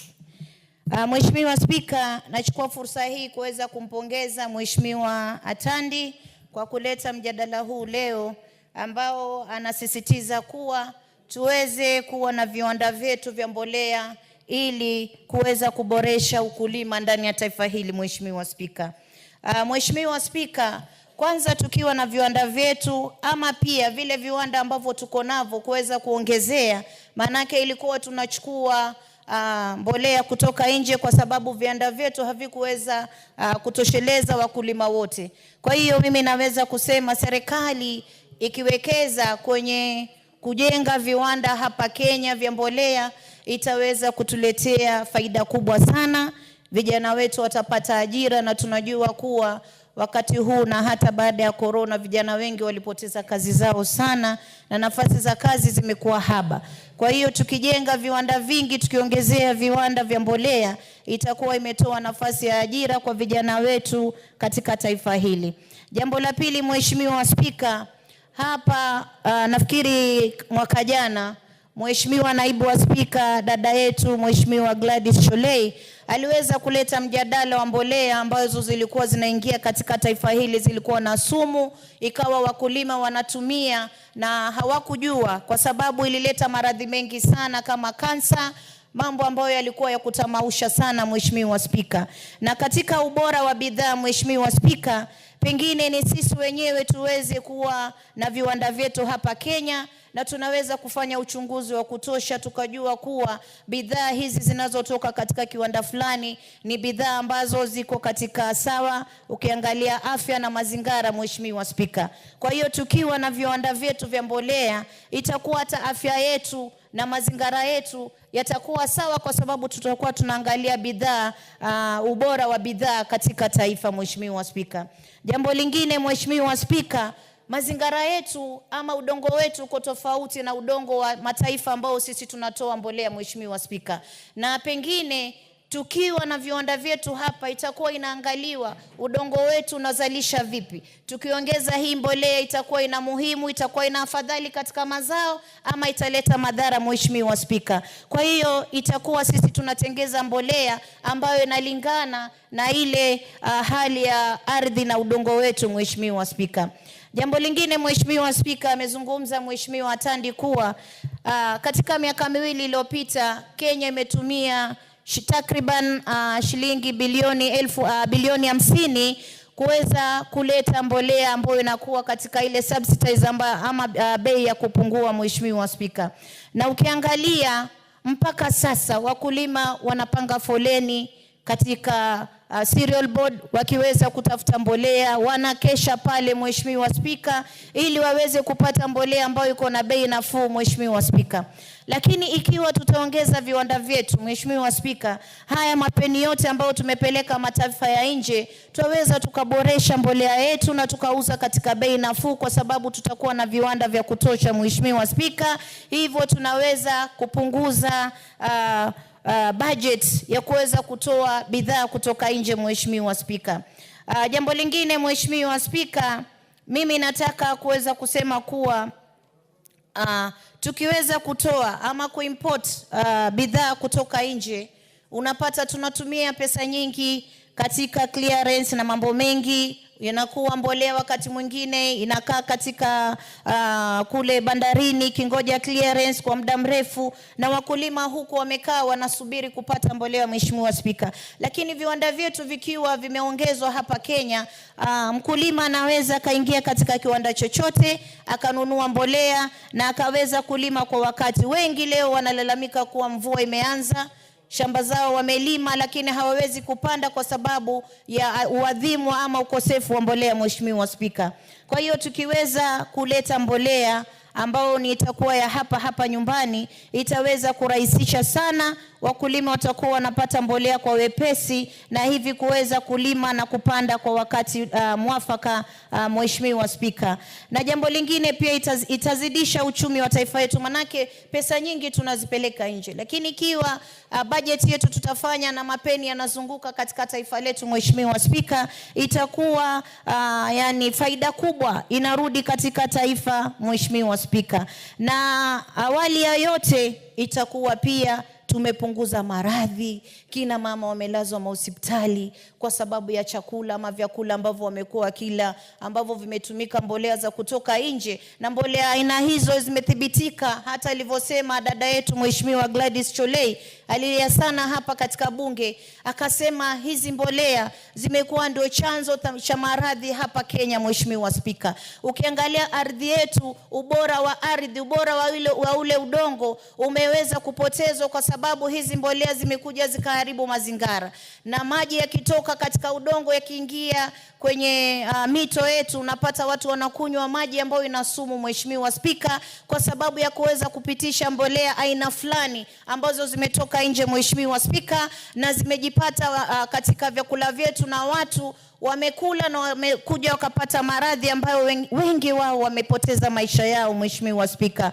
Kwa hiyo mimi naunga sana mkono, nasema hapa vijana watapata ajira, afya itakuwa bora, chakula kitakuwa kwa wingi katika taifa, na malalamishi pia yatapungua, Mheshimiwa Spika, manake mtu yoyote mwenye njaa lazima atapiga kelele, lakini akiwa ameshiba na ameshiba chakula ambacho ni kizuri, ambacho hakimletei maradhi, hata katika hospitali zetu pia tutapunguza foleni za watu wenye kuingia na maradhi, Mheshimiwa Spika, ambayo inatokana na chakula ambacho kimeingia sumu, Mheshimiwa Spika. Kwa hiyo mimi nimpongeze sana Mheshimiwa Atandi kuweza kuleta huu mjadala ambao ni muhimu sana kwa Wakenya, ila na mimi napenda kusema hivi, wakulima waangaliwe vizuri, Mheshimiwa Spika, kwa sababu hao ndo wanatupa lishe bora, hao ndo wanafanya Wakenya wanakuwa na shibe, Mheshimiwa Spika. Waweze pia hata tukifungua viwanda vyetu, bei ya mbolea iweze kushuka chini, kwa sababu wengi wanapanga foleni katika National Cereals Board kutafuta mbolea, kwa sababu mbolea ya pale huwa ina wepesi wa bei. Lakini tukifungua viwanda vyetu na tupunguze bei, pia tutakuwa tumewafanyia nafuu, na itakuwa wao wakulima wanalima wakiwa na raha, na bidhaa vitatoka vizuri. Kenya itakuwa ni Kenya iliyostawi, kwa sababu tunasema ukulima ndio uti wa mgongo wa taifa, na wao wakulima wakiwa na raha, basi sisi pia wa Kenya tutakuwa na furaha. Asante sana, Mheshimiwa Spika. Asante sana mbunge wa Mombasa. Ningependa kuchukua fursa hii kukaribisha wanafunzi wetu ambao wamekuja kutembelea bunge, ambao wameketi katika ukumbi wa Spika kutoka shule ya Giba Rosi JSS, Kuria East, Migori County. Tuwakaribishe katika bunge. Na pia katika ukumbi wa umma tuko na wanafunzi kutoka Townview Primary ambayo iko Oljororok, Nyandarua County. Karibuni katika bunge muweze kufuatilia mambo yanayoendelea katika bunge. Na ningependa kumuita kiongozi katika bunge, Mheshimiwa Naomi Wako, ambaye ni mbunge wa Marsabit County, aweze kuwakaribisha na pia kuchangia katika mada. Thank you, Honorable Speaker, for allowing me to contribute to that, as I also welcome the students from different schools. Honorable Speaker, it is great to have young people to come and see what happens here in Parliament. It is through this that they learn. Mine is just to welcome them to Parliament as they observe and see what is happening, and also encourage them to work very hard, study, so that they can become great people in future. It wasn't easy for us to be here.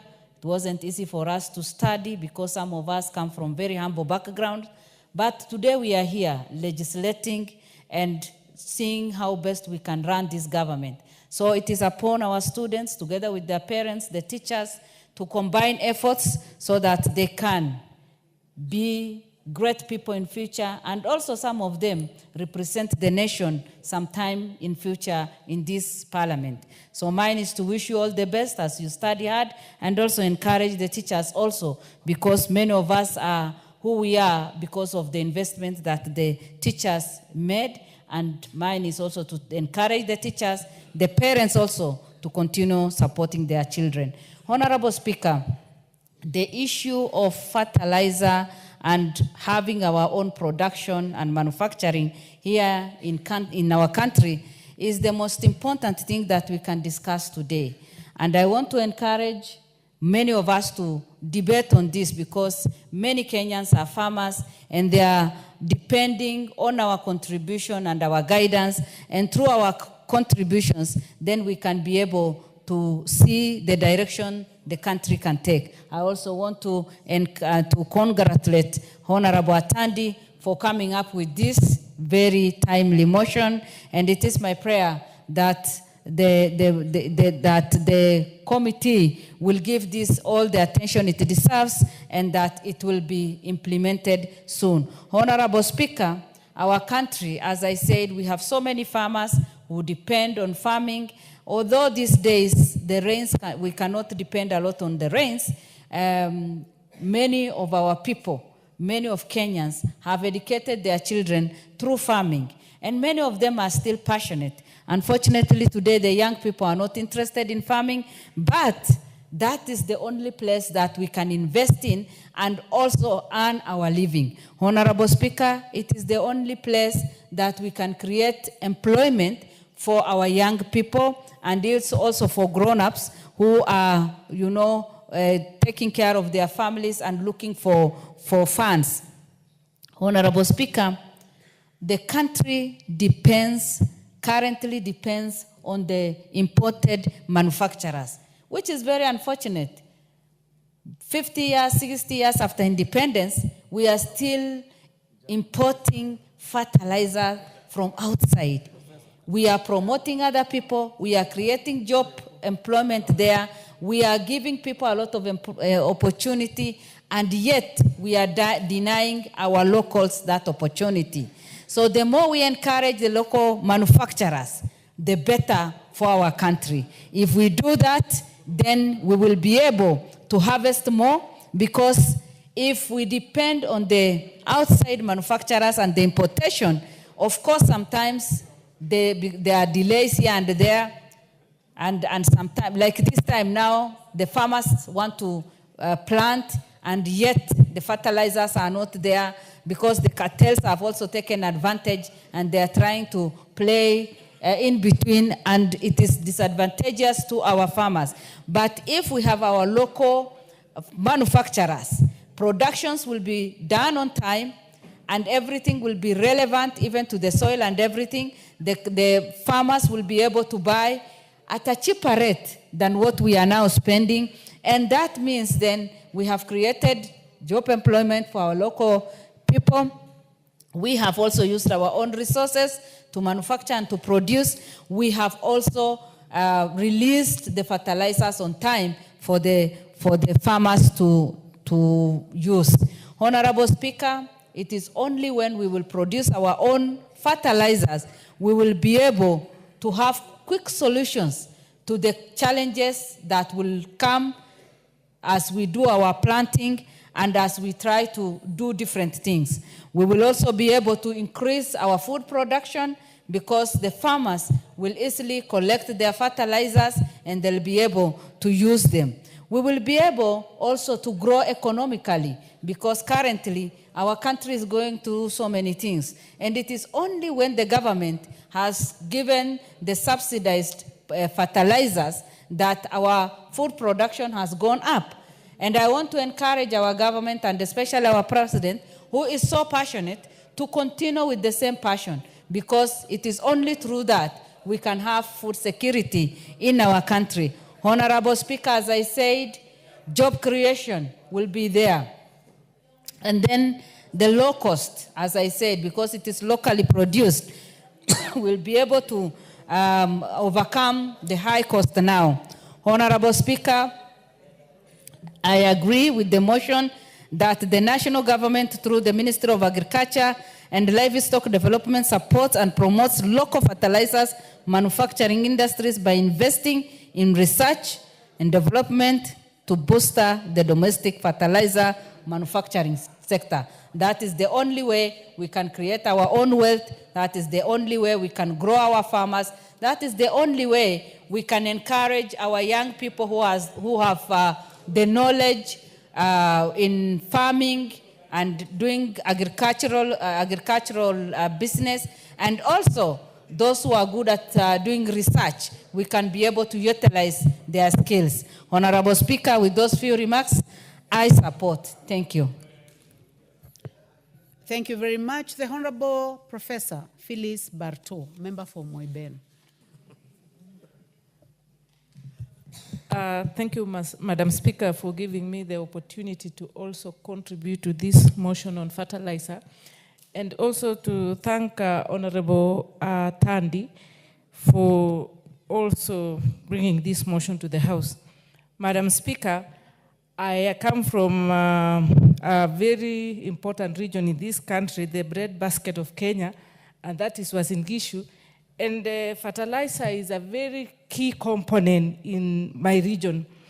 Madam Speaker, when the current government came in place, they gave farmers promises, and one of them was subsidy, the fertilizer subsidy. Madam Speaker, and that was a way of building capacity for farmers so that they can increase productivity. And also, having been a product of maize farming, because that is how I was educated. I am a professor, courtesy of maize growing by my parents. It is unfortunate that, Madam Speaker, Honorable Barto, for the sake of the students and to encourage them, I would like you to say you are a professor in which field? Thank you, Madam Speaker. To the students in the House, I would want to welcome you to this very important house where laws of the land are made. My name is Professor Phyllis Barto, Member of Parliament, Moiben constituency. And formerly, before I became a Member of Parliament, I was a Professor of Linguistics at Egerton University for the last 25 years. So I welcome you, and I want to encourage you to work hard in school, be disciplined, be focused, and one time you may find yourselves here, or you will be very senior, important members of the Republic of Kenya, including even being the President of the Republic of Kenya. Karibuni sana, and feel at home. On the issue of fertilizer, as I've said, Madam Speaker, I was a beneficiary of having gotten a chance to go to school because my father or my parents were farmers. It is important that we encourage local manufacturers, Madam Speaker, because we have come of age as a country. We have the best researchers in the country who can test our soil and determine the kind of fertilizer and the quality of fertilizer we require. We no longer need to depend on imports from countries where we are not even sure of the quality, and given the situation where we cannot control their entry, because sometimes our officers at the entry are compromised. Madam Speaker, we look at the case in point right now. In my constituency or in my county, it is the planting season We are supposed to be planting, and we should have started even as early as last month.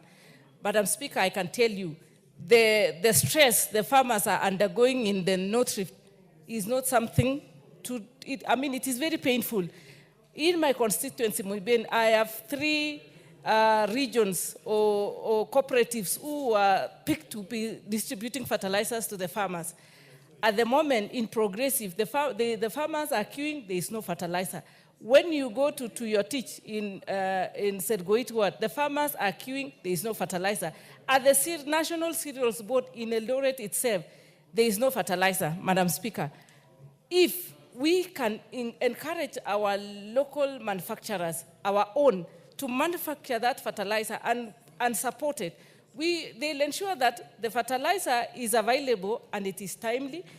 They will also ensure that the fertilizer is available throughout the year, so that the farmers don't have to be waiting until the planting season, so they rush to the cereals and they go and they queue, and sometimes some of them go back without getting it, and it becomes very expensive. Madam Speaker, if this fertilizer is availed and it is done by the local manufacturers, it is also going to promote it is going to create employment for our young people. I am imagining if we will be having several manufacturers pitched in several parts of Kenya, all these young people, these researchers, these young scholars who have gone to school and they have done, they are experts in agriculture, would be utilized, and that's also another way of creating employment. And in that case, it will ease the burden of government and the young people. Like the other case we had, I saw on social media that there's a group of youth who have started a party called Jobless Youth in Kenya, and they want to register it as a political party. I mean, we should be creative and look for avenues where we have local manufacturers creating job opportunities and also supporting society. Madam Speaker, the issue of fertilizer is also very key, and it will enable us also to be exporters. Why is it that we should be receiving from other countries, yet we have capacity and we can manufacture our own fertilizer, enough for Kenya and enough for Africa, and even export outside countries like China, where most of the fertilizer people bring it. And we have the ingredients, we have the scholars, we have the capacity, we have the brains. What are we waiting for? I think it's high time we take it seriously and implement it. It should not just be a matter of debating it here in the House, and then from there it goes to the archives and nothing happens. We should walk the talk. Let us encourage, let us promote our local manufacturers, and let them even begin work as soon as yesterday, so that come next year, we will be having enough fertilizer. Last year, our farmers were duped to buy very substandard fertilizer, and even the production was very poor, especially last year, because so many of them went to sellers, and they bought very expensive and very useless fertilizer, or even fertilizer which is not suitable for their soil, because, you know, because of the scarcity and because of the shortage and the desperation, every farmer was willing to just pay something to get fertilizer so that they plant. Because the planting season in Kenya is very definite. You miss it and you lose it. So sometimes when it is your turn to plant and you don't have the fertilizer, it becomes problematic. So, Madam Speaker, I am very happy that this motion is being debated today, and I'm looking forward that we will not be, I mean, sooner we will be seeing our entrepreneurs, our manufacturers rolling and starting the manufacturing business, so that our farmers, just other than just saying we are building capacity for farmers, we are enabling them, we are giving them subsidy. Let us subsidy remain with our local manufacturers. Let us support our own. Let us grow our own. Let us believe in ourselves. Let us believe in Kenya and believe that it is possible. We shouldn't be looking at our borders and looking for support we have come of age, Madam Speaker. It is high time now we sit and have confidence in ourselves and support our local manufacturers and support our own, and it will be good all the way. I support the motion. Thank you. Honorable members, I would like to welcome students seated in the public gallery. We have students from Chelilis Girls Secondary School from Bureti constituency in Kericho County. Welcome to the National Assembly to continue observing proceedings of the House. We can welcome them in our usual way. Thank you. Honorable members, I'll allow the member for Keio North to welcome students. He's the first in line. The Honorable Adams Kipsanai, member for Keio North. You may welcome students and continue with the debate. Thank you very much, Madam Speaker. Madam Speaker, I want to take this opportunity to welcome our students to this House of Parliament where laws are made. And I want to encourage them that as they pursue their studies, they must have a vision and an interest that one day they are going to serve in this August House. I would also want to thank the parents for putting much more efforts in paying their school fees in order to see their children pursue their education. Welcome to this House and feel encouraged. Madam Speaker, to the motion of today, I would want to thank Honorable Atandi for coming up with this very important motion. Madam Speaker, the issue of fertilizer in this country is very, very important. But it beats logic that we are the leaders in the region in terms of infrastructure, in terms of digital development, ICT, in terms of the economy. We are giant in the region. But we have failed as a country to sort out the food security of our people. So, Madam Speaker, the motion is even late. The decision to establish a manufacturing of fertilizer in our country is a bit late for us as a country. However, this thing will be very important to our country because this is the only way of guaranteeing food security to our population and also create job opportunities for Kenyans. Kenyan people is blessed to, the Kenya country is blessed to have a young population whereby there are very, very many youth who are unemployed. And this is the only way that they can be encouraged to join agribusiness and also advance themselves economically and have something in their pockets. Secondly, Madam Speaker, is about food safety of the food. Currently in our country and in the world, we have many cases of diseases, mainly caused by what we consume. And when you look at on the issue of diseases, especially cancer, research has shown that mostly is contributed by what we consume as a population. So having a manufacturing farm that takes care of the interest of our population is very, very important. Madam Speaker, farmers are at the moment making minimal profit margins because of the cost of fertilizer. But if we have a manufacturing farm within our country, we are sure that Kenyans will afford fertilizer in a cheap price so that they can have to break the margin. And that is the only way that as a country we are going to stabilize our economy and also help our farmers grow themselves. Madam Speaker, this thing will also help in terms of sorting out the issue of short supply. At the moment, there are many farmers who are trying to beat deadlines. You know, we have the planting cycles, whereby if you miss the first quarter of the year, especially in the North Rift and other parts of the country, it will be very, very difficult for a farmer to maybe go back and cultivate. And the problem is that there are minimal supply.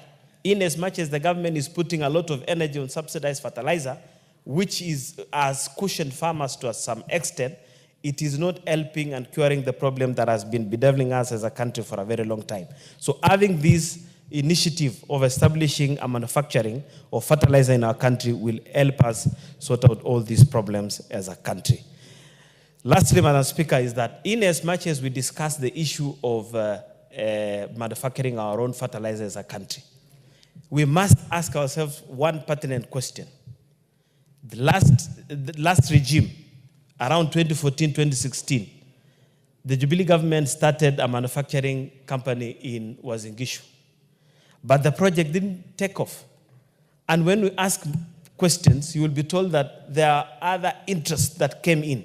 And apart from interest of cartels who are interested in supplying fertilizer, we must also sort out the issue of cost of production.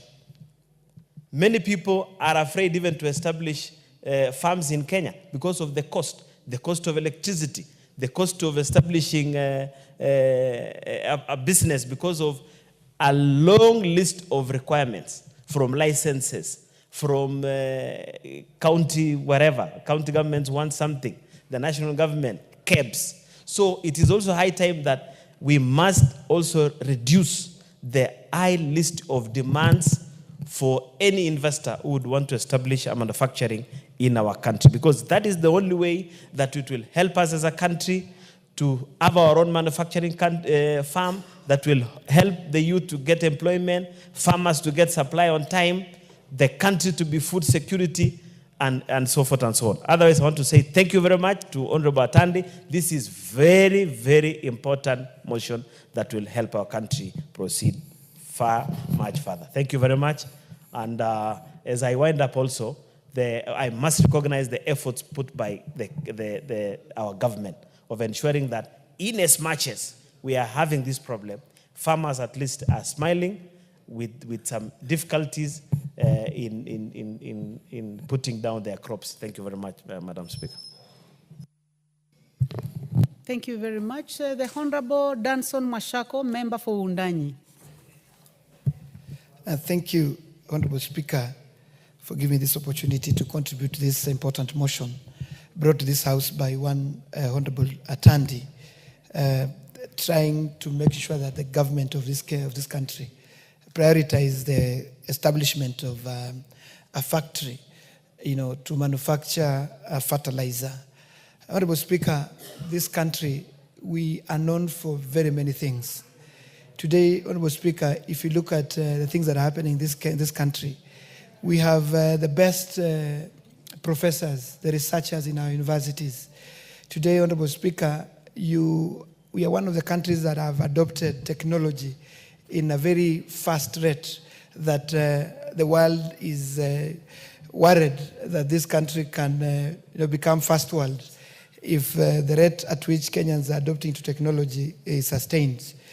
But Honorable Speaker, having very good things to talk about in Kenya, we still are not able to look at our basic requirements as a country. And for the longest time, we've been told that Kenya, we rely, 80% of our population rely on agriculture. And agriculture is the backbone of this country. We've been told this many times. But again, we are so quick to bring, to trade rather than to look at our core issues that affect agriculture in this country. And therefore, this motion that is coming to urge the government to set up a fertilizer plant, it must be supported across the country, across these houses of parliament.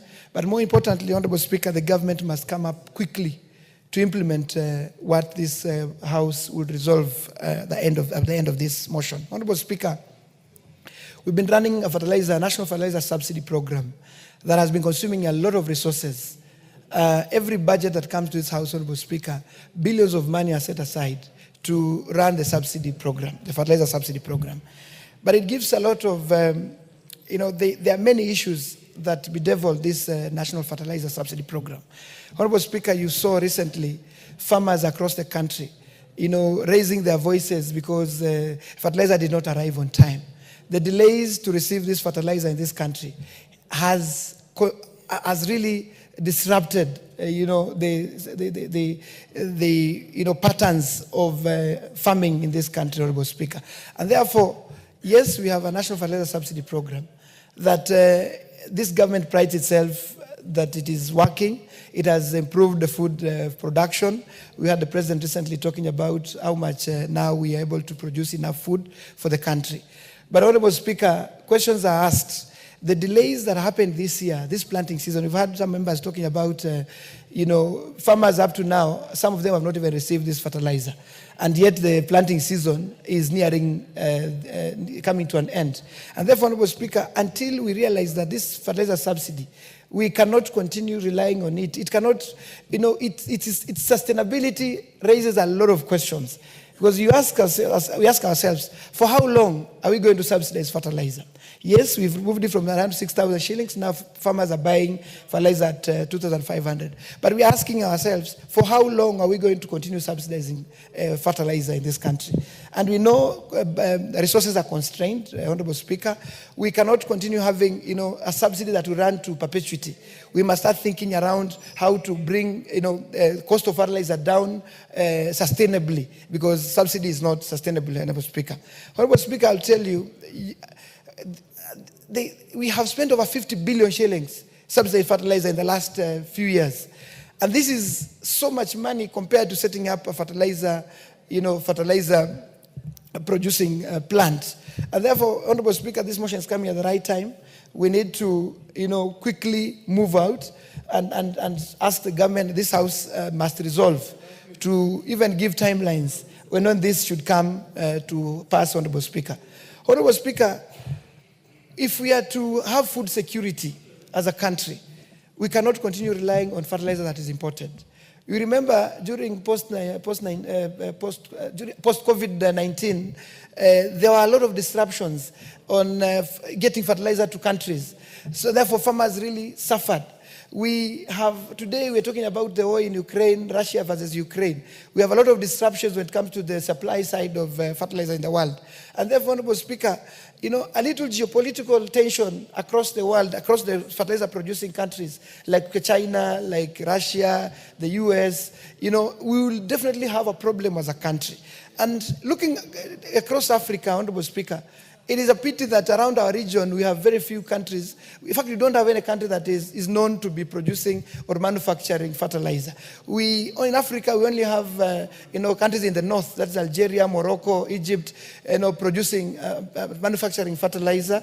And then we have, of course, South Africa down south, manufacturing fertilizer. That means within our region, we have a huge market, which this country can tap.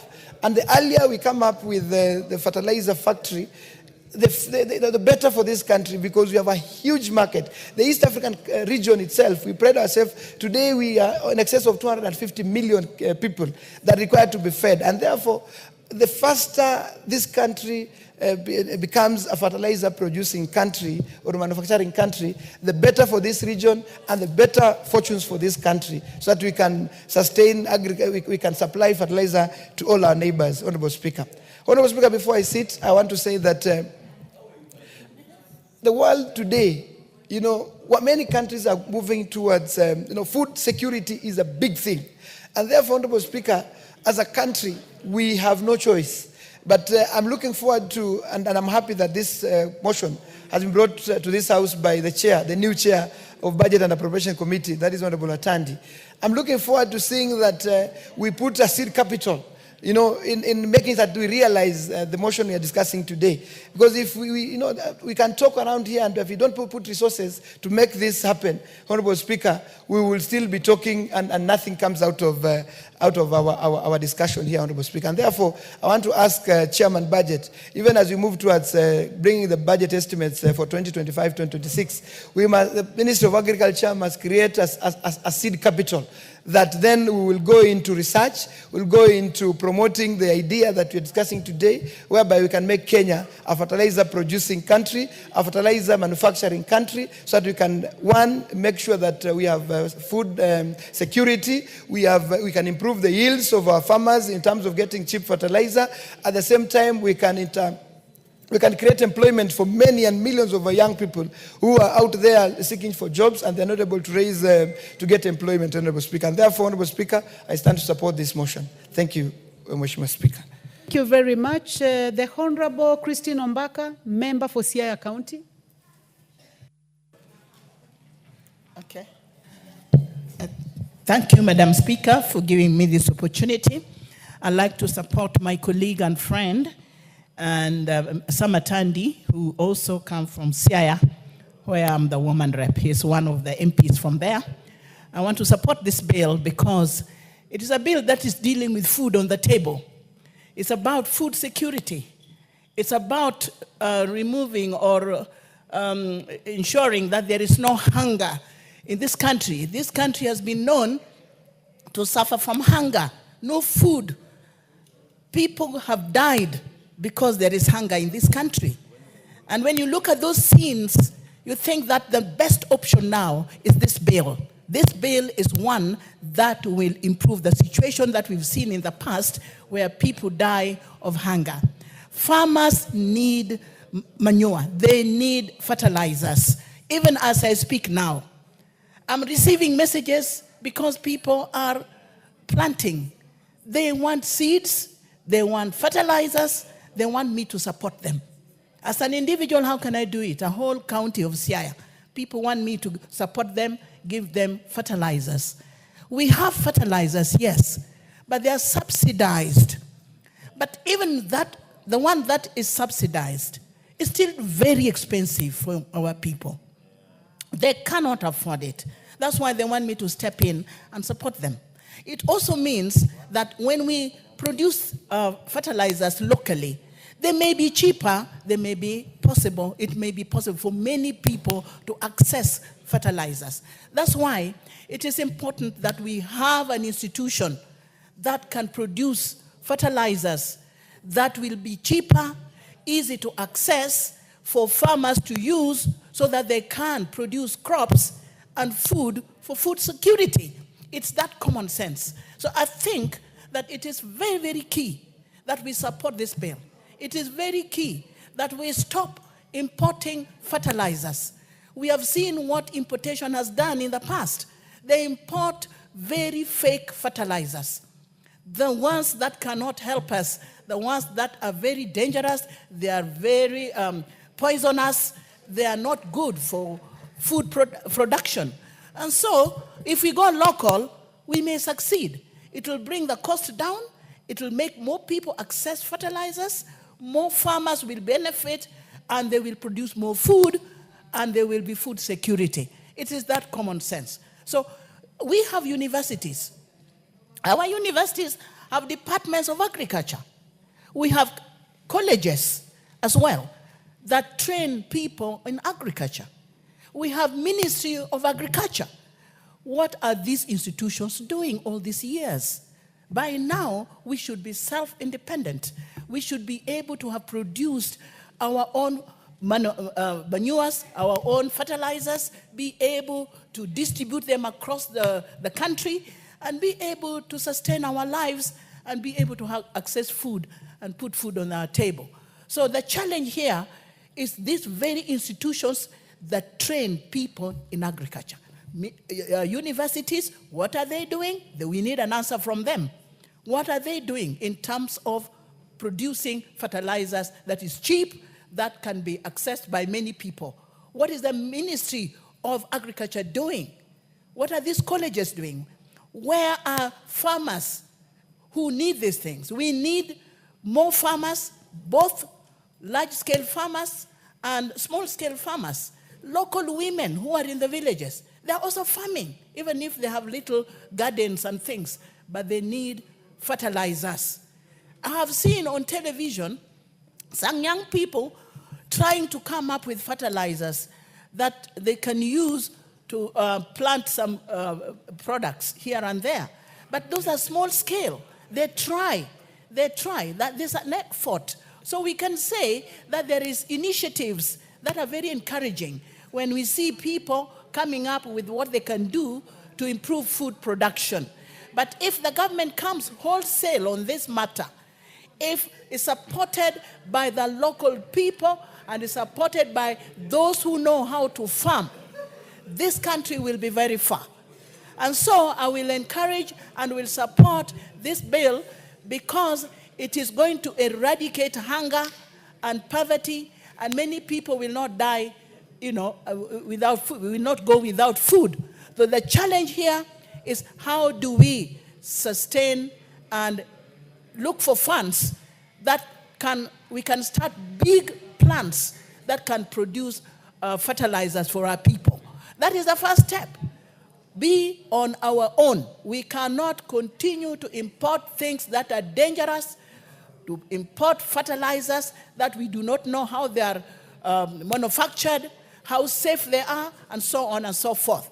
So the message here, or the issue here, is let's go local, let's make it cheaper, let more people access it, and therefore let there be more food on the table and eradicate hunger and poverty in this country.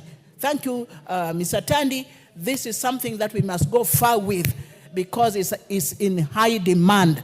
We need local fertilizers, not imported ones. Thank you for giving me this opportunity.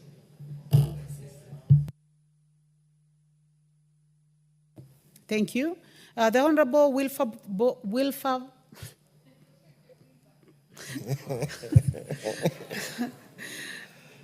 sorry about my Kikamba accent. The Honorable Wilberforce Ondo, member for Funyula. Thank you, Honorable Speaker. Sometimes it can be a tongue twister, but you have done your best. Honorable Speaker, allow me to also stand on this floor at this moment to support the motion by Honorable Samuel Atandi regarding supporting and promoting local fertilizer manufacturing industries. Honorable Speaker, for many years, agriculture has been the mainstay of the people of Kenya.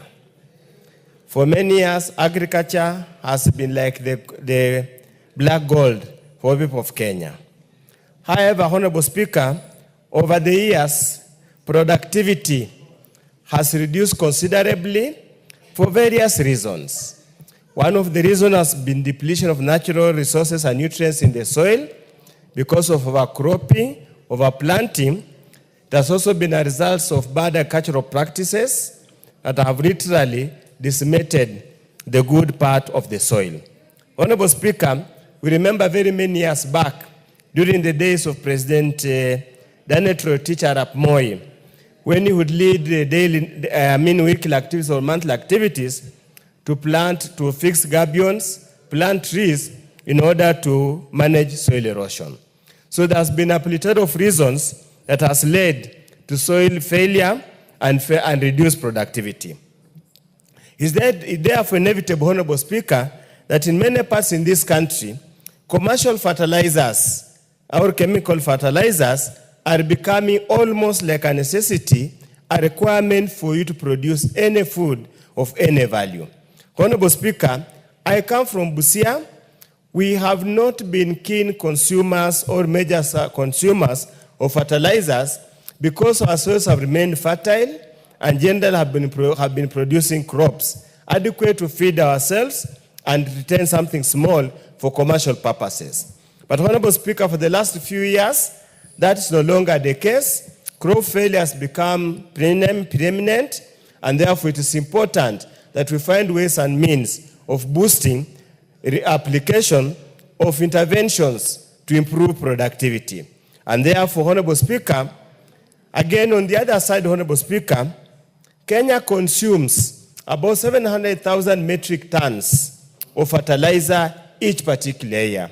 It is projected for us to sustain food production, to sustain our economy and population, we might have to consume about 1 billion metric tons of fertilizer the next 2 to 3 years. Our manufacturing capacity, Honorable Speaker, as it stands now, is literally minimal. It is presumed that almost 90% of the fertilizers used in this country is imported. It's imported at heavy cost in terms of foreign exchange, in terms of exported jobs, and in terms of other issues, Honorable Speaker.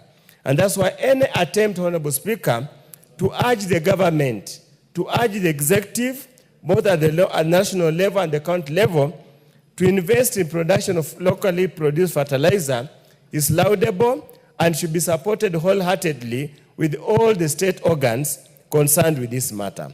Honorable Speaker, when you speak to manufacturers, under Vision 2030, Honorable Speaker, manufacturing was supposed to account for 15% by the year 2030.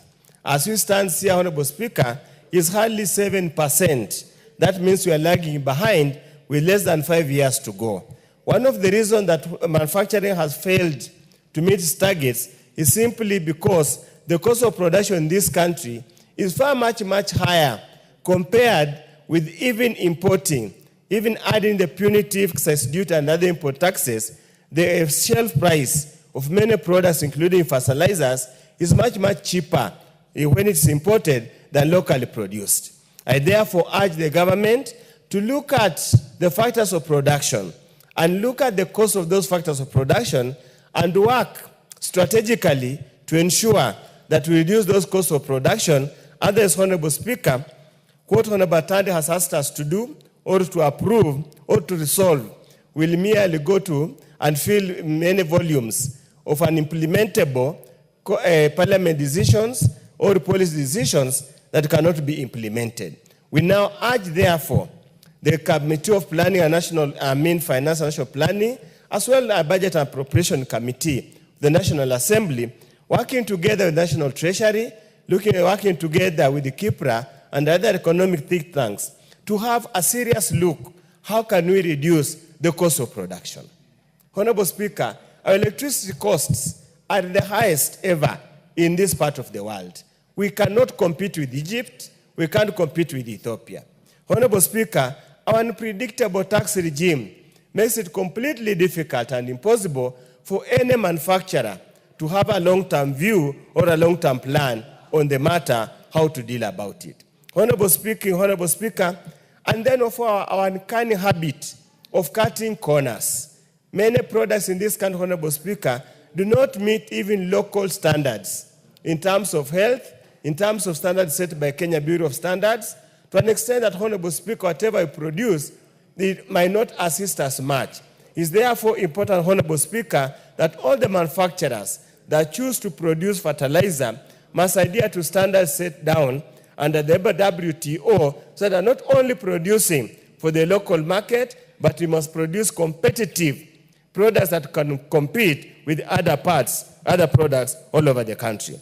Honorable Speaker, it is also important to appreciate that these manufactured fertilizers contain chemicals which could turn out to be harmful in the long run, which also deplete the natural ingredients in the soil. Is it possible, therefore, Honorable Speaker, as we vote for production of fertilizers, can we look at natural ways of improving soil fertility? And I'm sure our universities that are agriculture-based can lead the research in this matter. We just hope and pray there is sufficient funding in research and development to enable us proceed. Honorable Speaker, this is not the first time to attempt to set up a fertilizer factory. In the year 2015, around 3rd September, the then Deputy President of the Republic of Kenya, who happens to be the president now, went to Eldoret with callants and pumps and launched a local plant to manufacture fertilizers. As is typical of many of the stories that we hear in this country, it was just hot stories. We therefore urge that whoever is interested in this matter, let's now not treat Kenyans to charade or to lies, but to make sure that whatever we purport to do is actually happens, Honorable Speaker. As I conclude, Honorable Speaker, we have the subsidized fertilizer. First of all, the mere fact that subsidized is probably again a tax issue as a tax incentive in this country. It's a tax expenditure in this country. We can never continue with subsidies. Many countries in the world have done away with subsidies. We must find ways and means of producing at market price that support the economy or not. And second, final, Honorable Speaker, I also want to get the country to get out of the fixation that for food production, we are only looking at food security. We must produce for money, we must produce for export, we must produce for value addition. With those few remarks, Honorable Speaker, I support the motion. Thank you very much, Professor. Honorable members, help me to welcome students seated in the public gallery this morning. Students from Kate Academy in Ruiru constituency, Kiambu County. And we also have students seated in the speakers gallery this afternoon, students from Gai Secondary School from Mwengi North in Kitui County. You are welcome to the National Assembly to continue observing proceedings of the House. And on behalf of these students, I would like to request the member for Kaiti, the Honorable Kimilu, please welcome the students, all students seated both in the public gallery and in the speakers gallery as you contribute to the motion. Thank you, Madam Speaker, for giving me the opportunity. Madam Speaker, I want to welcome the students who are in the House and pupils, and I want to encourage them to learn from this parliament, because tomorrow we expect them to be members of parliament, others to be big people in this country, because it is possible. One day, one time, we used to come to this parliament to follow the proceedings of the parliament, and today we are members of parliament. So I want to encourage them and welcome them to the parliament. And after this, I want to encourage them to go around the parliament to know what is going around in this parliament. Madam Speaker, I want also to take the opportunity to support this motion by Honorable Atandi and say, Madam Speaker, it came at the right time, Madam Speaker, because fertilizer is key in our country. Madam Speaker, when we have our own plant in the country, we can say that we have food security in the country, Madam Speaker. Because in some of the areas, Madam Speaker, we have good soils. Like where I come from, Madam Speaker, I come from Mt.Kenya County. And in my constituency, Kaiti constituency, we have one of the best soil, Madam Speaker. But because of the rain pattern we get short rains. Madam Speaker, for the farmers in Makueni to get good yield, they need fertilizer. As we are speaking now, Madam Speaker, yesterday I had a very busy day getting calls from my constituents, going to Makueni and get that there is no fertilizer. They were calling me as if they think that I can have a solution for them, Madam Speaker. But Madam Speaker, it's key. Fertilizer is key in our country. And if we embrace and support this motion, Madam Speaker, and have our own plant in this country, Madam Speaker, I think this is something which can help this country, because it can also create employment, Madam Speaker. Right now, as you are talking, people are crying.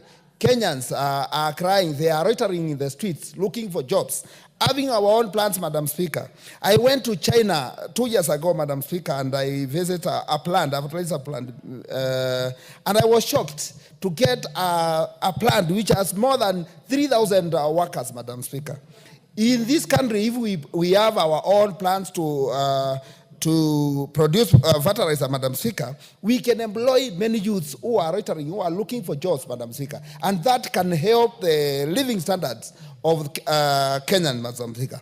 As I was sharing with my colleague, Honorable Caleb Amisi, he was talking like, he was like crying here, Mr. Speaker, because he was talking of the constituents are calling him. Even when you look at him, he looked like someone who is very tired. He did not sleep because of lack of fertilizer in his constituency. And you know he comes from the areas whereby they depend on agriculture, Madam Member Speaker. for Kaiti, has the Honorable Caleb Hamisi allowed you to describe him? But Madam Speaker, I think I was trying to describe, because we were discussing about fertilizer here a few minutes ago. And Madam Speaker, I pity him because of the challenge we are facing in our country, shortage of fertilizer. I was trying to put my point clear to see the challenge we are having, Madam Speaker. So, Madam Speaker, if we can have our own plant here in this country, Madam Speaker, the challenge we are facing as a country can be sorted once and for all. Madam Speaker, even if we have our own plant here, Madam Speaker, the prices of fertilizer will go down, and it will be affordable to Kenyans, Madam Speaker. This can also improve the living standards of our people, Madam Speaker. People are crying due to lack of school fees. Madam Speaker, the kind of economy we have in our country currently, Madam Speaker, needs people to do some businesses, others to do serious farming, so that they can get money to pay school fees, Madam Speaker. And this can be improved by having our own plant in our country, whereby this can create more jobs and can also create income to our people, Madam Speaker.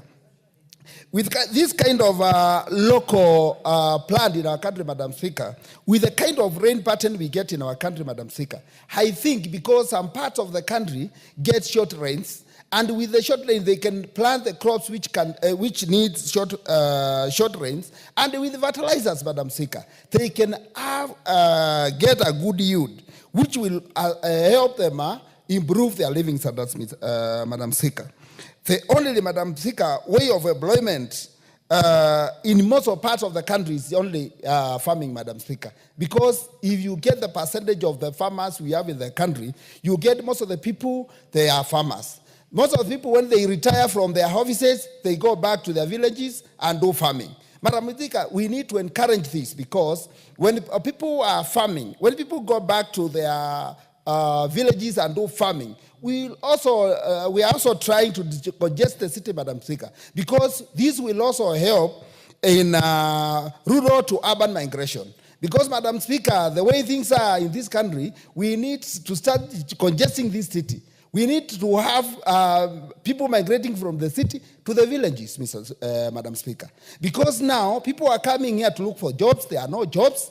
But if they go back to their villages, Madam Speaker, they can go and do farming and earn something. And that can encourage people to go back to their villages, Madam Speaker. And this is one way of avoiding rural to urban migration, Madam Speaker. Madam Speaker, we have good institutions in our country, Madam Speaker, even including our universities, Mr. Speaker. The research, they can do a good research. They can also help in improving, getting the right quality of machines we need in the country. They can also give a good quality chemicals we need to make a good fertilizer in our country. And Madam Speaker, I think this can also help in this country to do good farming, Madam Speaker. So, Madam Speaker, I want to support this motion, and I say I want to urge all the members of the Parliament in this House to support this mission, because this is very important to our country, and it also help our youth. Thank you, Madam Speaker. Thank you very much. The Honorable Caleb Luyai, member for Saboti. Thank you, Madam Speaker. Thank you for giving me this opportunity to also add my voice to this very important motion. I didn't want to interrupt my very good friend, Honorable Kimilu, when he mentioned me, but I can assure him that he has no power to carry my... I saw him trying to pity my situation in Trans Nzoia. He has no power. Only God has power to carry all my burden. Madam Speaker, the very first sentence of this motion, the motion mover is aware that the Fertilizer and the Animal Foodstuff Act 2015 provides for the regulation of fertilizer importation in the country, and the further aware notes that the Fertilizer and Animal Foodstuffs Board regulates the fertilizer and animal foodstuffs industry, including the manufacture and production of fertilizer. So we are aware of the existence of legislations, acts, policies. There are a number of SAGAs, semi-autonomous government agencies, that have been established in the Ministry of Agriculture. I think the Ministry of Agriculture has one of the largest number of SAGAs among the ministries that we have as a country. We talk of KEFIS, we talk of CARO, that was famous, formerly CARI. We talk of the Agricultural Food Authority that has several departments for each crops. They have pyrethrum, they have maize, they have sorghum, cashew nuts for the coastarians. They have sugar, tea, coffee, name them, all under one umbrella, AFA. And I can go on and go on. Very many departments that have been established, some from the crop side, others from the animal side. We are blessed with fauna and flora as a country. So we're supposed to be sufficient. When we look at how agriculture was established as a backbone of this nation, we look at the history. of the colonialists. When the British colonizers arrived here, they did not single out Kenya as a mineral destination. Kenya was not a gold-rich nation. It was not an oil-rich nation. The British established a colony here because they discovered Kenya as an agriculture-rich nation. And we have since moved out of there. We are no longer, the agriculture is no longer the backbone of this republic. We are moving to other things, other economic frontiers. But you cannot stand strong as a nation if you are not food sufficient. The superpowers are strong. Russia has held Europe by its neck or bells because of being food sufficient. Ukraine has become at the center of the global war because of being a food sufficient nation. You cannot become a superpower. Kenya has prided itself for being an East African hegemony, but we can no longer flourish in the past glory of being an East African hegemony. Why?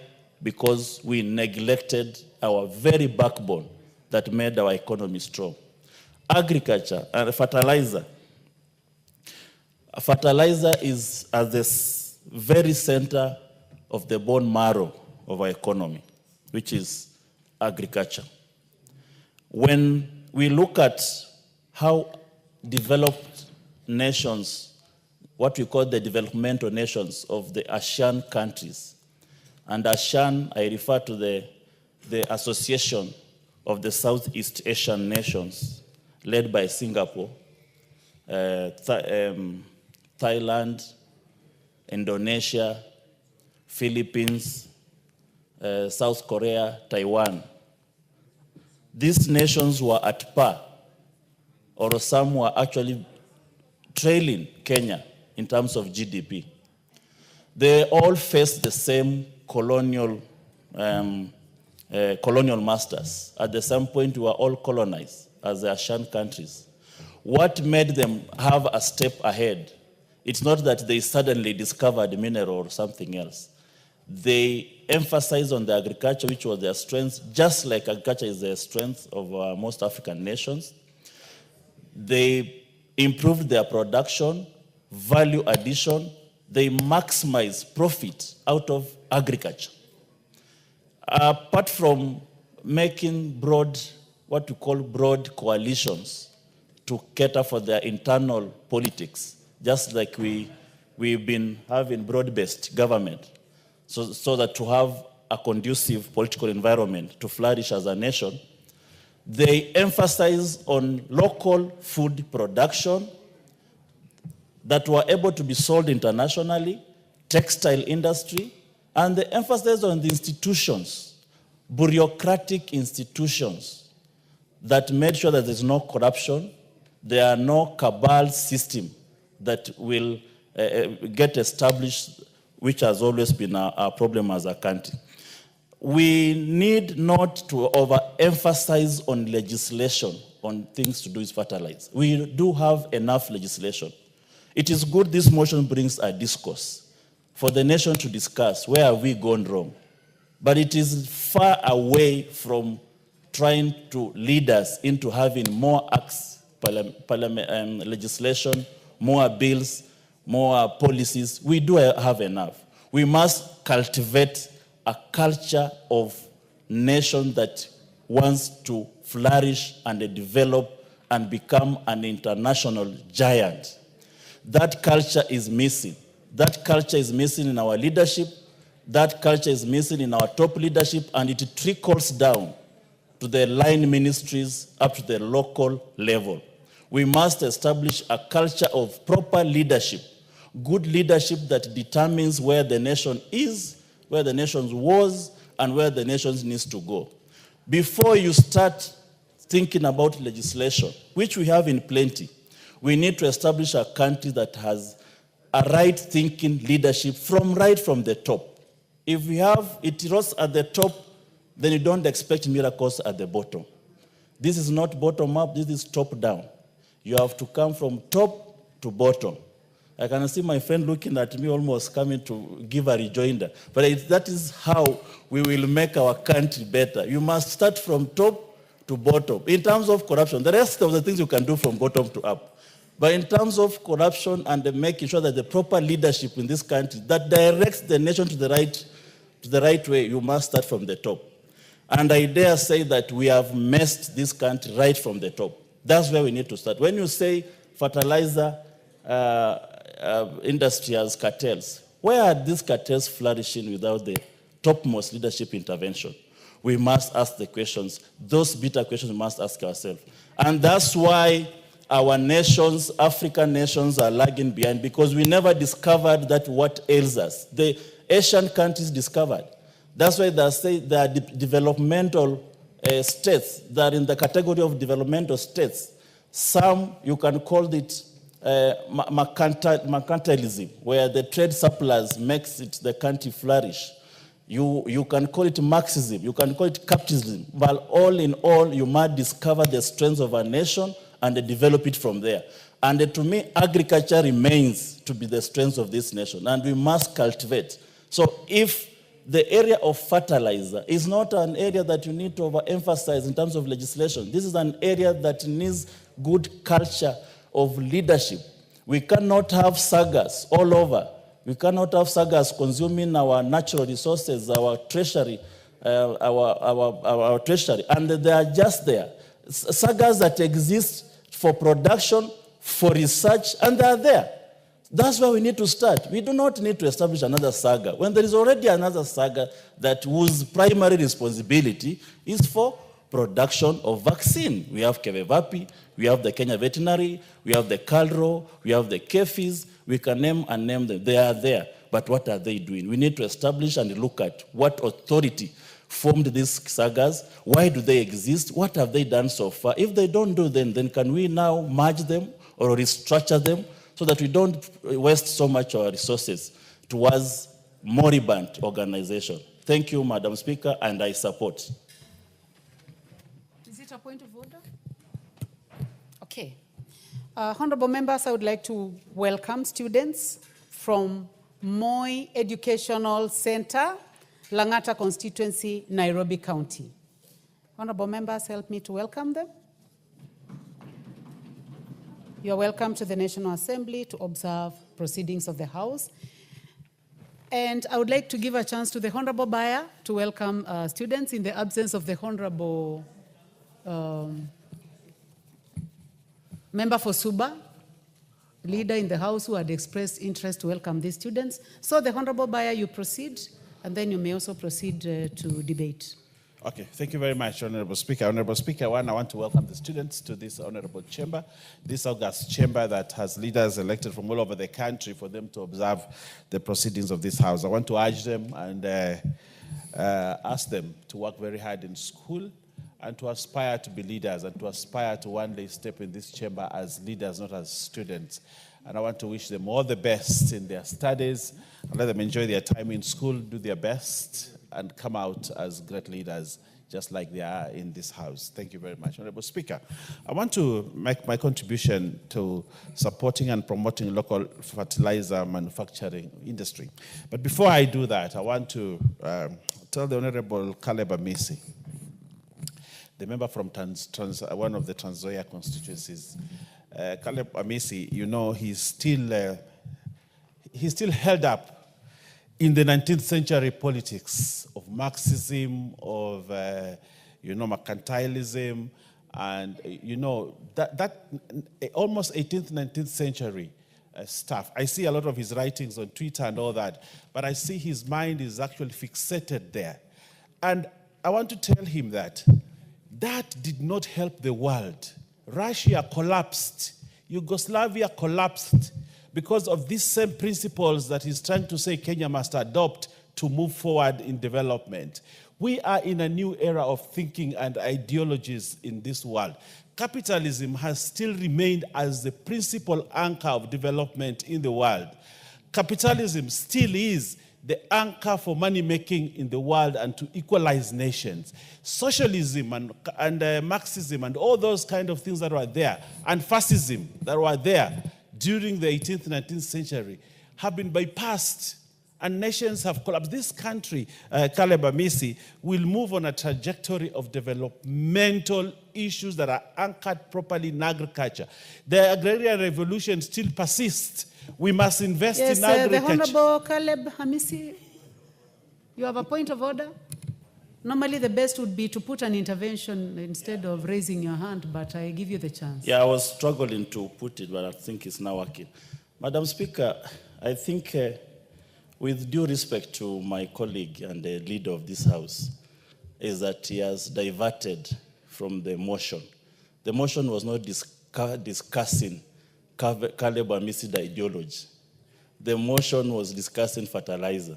I will bring here another motion that will discuss Caleb Amisi's ideology, and the honorable member will have enough time to contribute. Thank you, Madam Speaker. Order now. Do you believe that he is irrelevant? He is irrelevant and is continuously mentioning my name and attaching some ideologies that I don't follow towards my name. And it's not even, he has not brought a substantive motion to discuss my name. Before you respond, I keenly followed what the Honorable Bayer said. I believe that he was just reacting to what you had said, which is allowed in the House. It's a house of debate. I did not see him being irrelevant, so there is nothing out of order. Thank you, Honorable Speaker. Thank you. Honorable Speaker, I want to say this. This country, Kenya, already has factories that manufacture fertilizer, and that is a fact. If you look at what we have in the country, the question that we have is the fertilizer being manufactured in this country enough? It is not enough.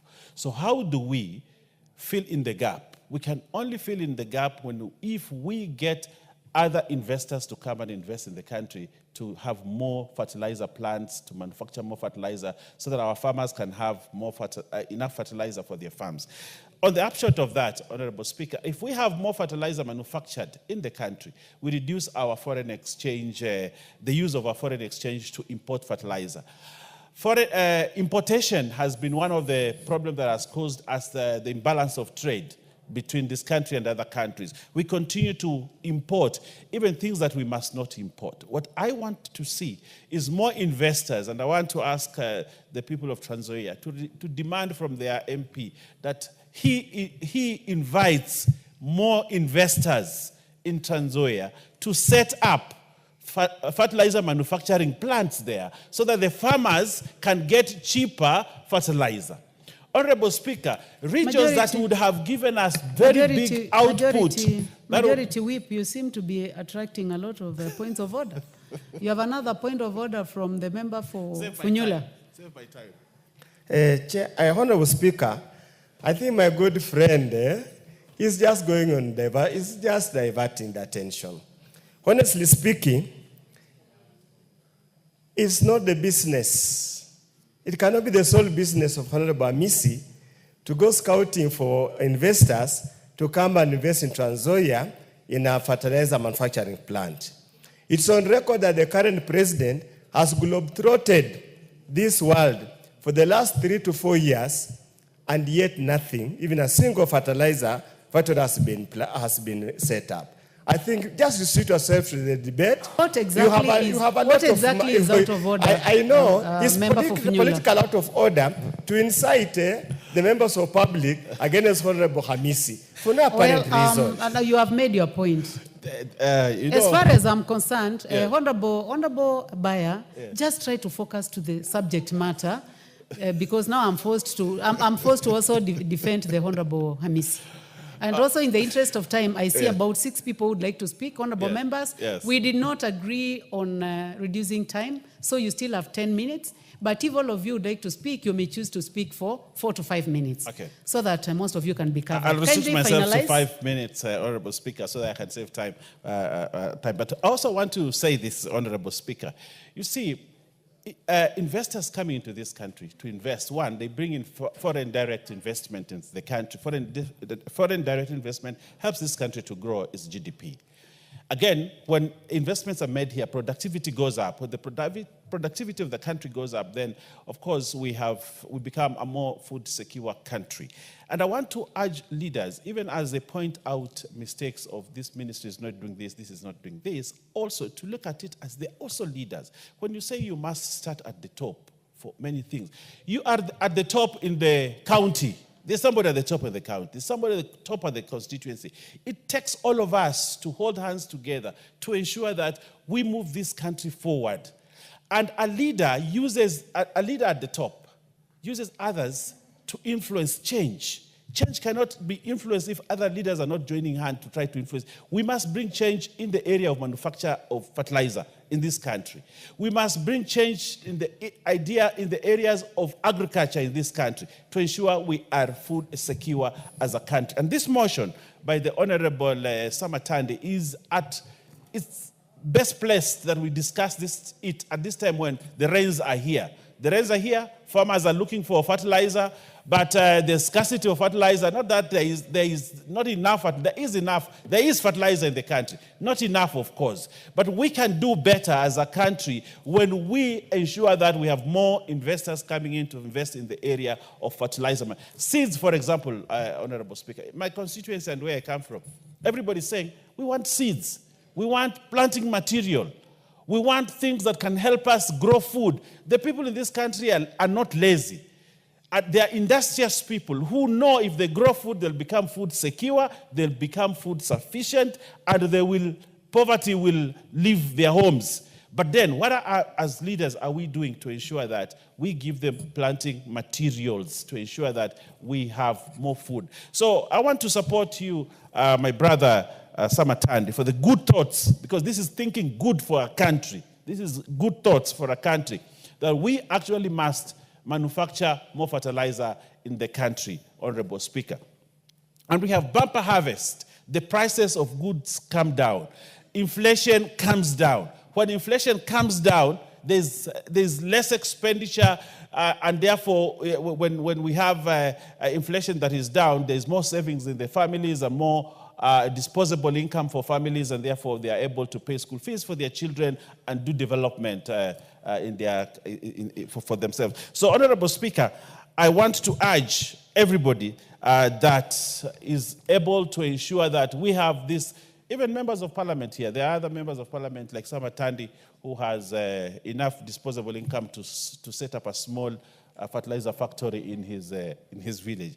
The Millie here, I know she can set up another small factory for fertilizer, make some money out of it, but also help the farmers. Professor Undo there, he's a good professor, he's worked for many years, he has enough money to invest into a small fertilizer. And even Gelechei. If everybody goes the cottage industry way and sets up a small fertilizer factory in their constituency, we'll bring down the cost of food production. And even the Honorable Speaker, I know the people of Mutomo, want a small fertilizer factory, and you have some money, set up a small fertilizer factory there so that you can bring down. I can see Millie smiling because she's thinking about setting one tomorrow because she has money. But if everybody does that, if everybody invests in agriculture, we make this country a better country, making it food sufficient, and agricultural produce actually transit to manufacturing. Because if you have if you have enough milk, you can set up a small milk production center. And when we have industries being set and manufacturing being set, we solve the problem of joblessness and we solve the problem of poverty in this country. And therefore, I want to urge anybody who has money somewhere, instead of going to do other things, set up factories for fertilizer, for better seeds, and better planting materials so that we increase our output in agriculture in this country, and that way we make Kenya a better country. I thank you, and I want to support my brother Samatande on this motion. Thank you very much. Thank you very much. Honorable members, I would like to give a chance to the member for Turkana North. I'm very sorry, I didn't know that you're in the house. The Honorable Ekon Naibun.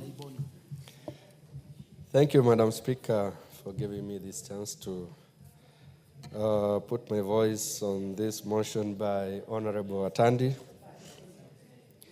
Madam Speaker, growing up in the northern Kenya, those early years when we were in school, we were being told this country, agriculture is the backbone of the economy. That narrative has continued to date. Madam Speaker, it's surprising that we are told manufacturing is focus of subsequent governments for a while now. But when you look at what the government is doing to set up manufacturing institutions, whether it is medicine, whether it is fertilizer, much is not being done. Now, looking at the agriculture part that requires fertilizer, I hear the leader saying that there are a number of manufacturing institutions or companies, but at the same time he confirms that the supplies of these fertilizers to farmers still remains low. So that means then that the country has not done much in terms of manufacturing fertilizer. We still import fertilizer. Our farmers are struggling to receive and utilize the fertilizers that we are told they are being imported. At the same time, the agriculture, the areas that would have been put into agriculture in this country are so much. 60% of this country is arid. But, Madam Speaker, you realize these arid areas have been neglected. Nobody has ever even thought of, setting up agricultural areas, spaces. When indeed, if the country was focused on doing or producing food in this country, it would produce sufficient food for all of us and even for import. I want to give an example of the area where I come from and where we've been pushing for the government to set up agricultural space. This area recently had issues of invasion by an external militia. This area is called Toronyo. That area would have, for a long time, has been, proposed for agriculture, but that has never happened. And what causes some of the clashes and deaths is Kenyans in that area would move across to the Ethiopian side for search of food because the Ethiopian side has done a lot of food production. So you realize our government has not been keen on agriculture, which is said to be backbone of this economy. And that, of course, agriculture comes with production of fertilizer. So this motion, as brought by Honorable Member Atani, is long overdue, and it is something we need to support as a House and engage government to invite investors. And why, the main reason why investors are not coming to do manufacturing in this country mainly is lack of incentives. The government has not opened up to investors who can be able to come and support them through good incentives that is happening in other countries. So, Madam Speaker, I support this motion. Thank you. Thank you very much. The Honorable Millie Odhiambo, I'll give you a chance because of order of speaking as per our standing orders, but I would like to ask others to wait. Thank you, Madam Speaker. Madam Speaker, I do thank you for recognizing ranking. But Madam Speaker, I also just want to know that because I know there are very many members who've been waiting for a long time, including my neighbor, Honorable Karoli Omondi, and I therefore will try and speak in less than the allocated 10 minutes. Madam Speaker, first of all, let me just acknowledge that you have Moi Educational Center in the House. They are visiting to see how Parliament works. And Madam Speaker, all I can say is that I hope that from the cohort that is here today, very many of them will one day be sitting here in Parliament as members of Parliament, and indeed that one of them will one day be a president of the country. It is possible, anything is possible for a willing heart. Madam Speaker, I just want to thank Honorable Atandi, the new chair of Budget Committee, for bringing this motion to the House. And just thank you that you have actually started on a very good note. And yes, you are bringing in very good perspectives to the government and continue with the same trajectory. And I just want to say that what has happened recently with the new government in the United States of America has actually, it's what I would call a double-edged sword. It's a double-edged sword when the administration decided that they are going to be Americentric, meaning they are going to focus on developing themselves, and therefore very little aid is going to come to countries such as Kenya. And Madam Speaker, it is not only in the US. I know, for instance, the UK is also reducing development aid. And I think it's a wake-up call for a lot of African countries. We are very rich countries. We have many resources, and we can actually, if we utilize them well, we can go far. And one of the first things we have to make sure we do is to be food secure. And that is why it is important for us to have our own locally producing manufacturers of fertilizers. And one of the things that I would then indicate is recently Parliament gave us a training on public-private partnerships. I wish Parliament could do that to every member of Parliament. And I wish Parliament could cascade what PPPs are to the whole public so that the public can get a buy-in. Not everything in PPPs is bad. It's just that because we have not alerted people about it, what it is, and made it open. But through PPPs, we can be able to bring fertilizer plants in almost every constituency and make people food secure. The other thing that I'd want to say is that we must leverage on our youth because we can no longer rely on formal employment.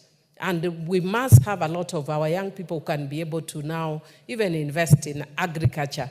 And we must adapt that and have rethinking of in our youth so that many more can also get into areas like agriculture. And I like practicing what I say. My nephew, who I've supported very strongly, has just graduated with a degree in agriculture and is becoming a farmer. And I think this is the way to go. But as a government, we need to incubate them, help them, support them, give finances to support. But we can only do that if we stop pilferage and corruption. And I know that my good friend and colleague would not want us to talk about it. But even when we are in the broad-based government, what is wrong is wrong. And we know what is bedeviling the country. And the moment we own up to what is wrong and we're bedeviling the country is when we can sort out the issues. Are we struggling with corruption? Yes, we are. We must acknowledge and we must deal with them. And we must, at every angle, right from the presidency to the lowest level, we must deal with corruption because then there would be money available even for free primary education, even for fertilizer. With those few remarks, I do support. Thank you. Thank you very much, Minority Whip. The Honorable Karoli Omondi, member for Suba North. Suba South. Member for Suba South. Thank you very much, Madam Speaker. I'll also try and be very brief. Madam Speaker, I rise to support this motion by Honorable Atandi, where he's calling that this House resolves that the national government, through the Ministry of Agriculture, promotes local fertilizer manufacturing by investing in research. I just want to focus on the issue of research and why it is important for this particular motion. Madam Speaker, I believe we are talking about what we call modern synthetic fertilizer, manufacturing of modern synthetic fertilizer. 40% of the cost of fertilizer used in this country is actually cost that has nothing to do with the production of fertilizer. It is basically transportation and port handling charges. In other words, if we produced the synthetic fertilizer locally, we would almost half the cost of fertilizer in this country. And this is because of fertilizer comes in liquid, solid, and gaseous form. So it is very difficult to handle. But let me first tell a story so that we understand, 2 stories, and we understand where the problem is. In 1975, the Kenya government entered into a fertilizer manufacturing deal with a company, an American company called NREN, and they formed a parastatal called KENREN, Kenya Chemical and Fertilizer Manufacturing Company. That company then entered into a financing arrangement with 2 banks, a Belgian bank and an Austrian bank. And then they procured 2 entities, Copé Lavalin of Belgium and another company, Voest Alpine of Austria, to supply manufacturing equipment. The value of that transaction was 350 million Kenya shillings at that time. Interest rate was 8.5%. 3 years later, no equipment had been supplied. And the company, KENREN, went into receivership. But the Kenya government had guaranteed that particular loan. We ended up paying about 5.1 billion without any fertilizer manufacturing plant being installed. In 2015, again another story, in 2015, 2 Japanese companies were invited by the Kenya government, Toyota Tsusho and Marubeni, very large Japanese corporations. And Toyota Tsusho was contracted to build a 135 billion fertilizer manufacturing plant in Eldoret. Again, it is not working. That is the second bad experience. In fact, in the case of the earlier one of KENREN, when the company went into receivership, the government went to court in London, and the court ruled that Kenya had been a victim of deceit. But the suppliers went to appeal in Cyprus and got a judgment against the Republic of Kenya. So we ended up paying 5.1 billion for a factory that did not exist. If we are to do any research, we should ask ourselves, how come on 2 occasions, 1975 and 2015, attempts to establish a fertilizer manufacturing company in Kenya have failed? We all know that fertilizer is manufactured from urea oil. Kenya doesn't have commercial quantities of oil, phosphates, potassium, and potash. I think the only complement that we have is nitrogen. So when we are talking about manufacturing of fertilizer, I think it is important that we understand what we should be focusing on is what is called blending or granulation. In other words, importing pre-manufactured fertilizer and then blending it to create products that meet local conditions. Like the Toyota Tsusho factory was supposed to produce NPK, DAP, and CAN, all blended. But that is not the case. So I think I support this effort by Honorable Atandi, but let us do more research. Why is it that all previous attempts to establish a fertilizer manufacturing plant in Kenya by private sector or in joint partnership with the government, like in the case of KENREN, have come to a naught? I think there's a lot of work we need to do here. You know, Kenya has the advantage of geography. We are extending the SGR all the way to the border with Malaba, with Uganda. We could, again, supply almost the entire east and central seaboard out of fertilizer, either blended in Kenya or granulated in Kenya. Or when we have enough of the raw material, we go into the production of the real manufacture, the real fertilizer. But otherwise, I support this, and I'm happy that the new chairman for the budget committee has brought this up. He used to be my neighbor here, but suddenly has disappeared. He's sitting on the other side.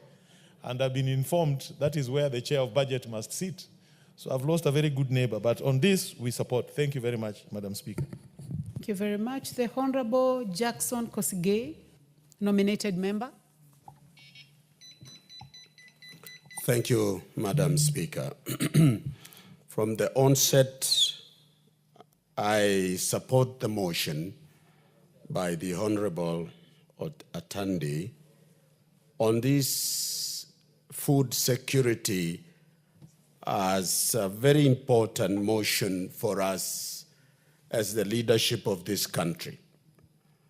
One, Madam Speaker, food security is one of the basic needs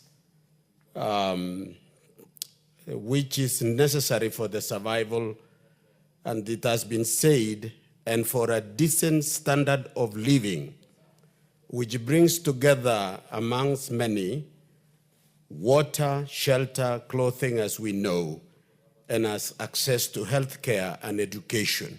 Food, therefore, must be a priority in the planning of any country to secure its own people, to make sure that it's raising a healthy nation that is able to be productive in every way.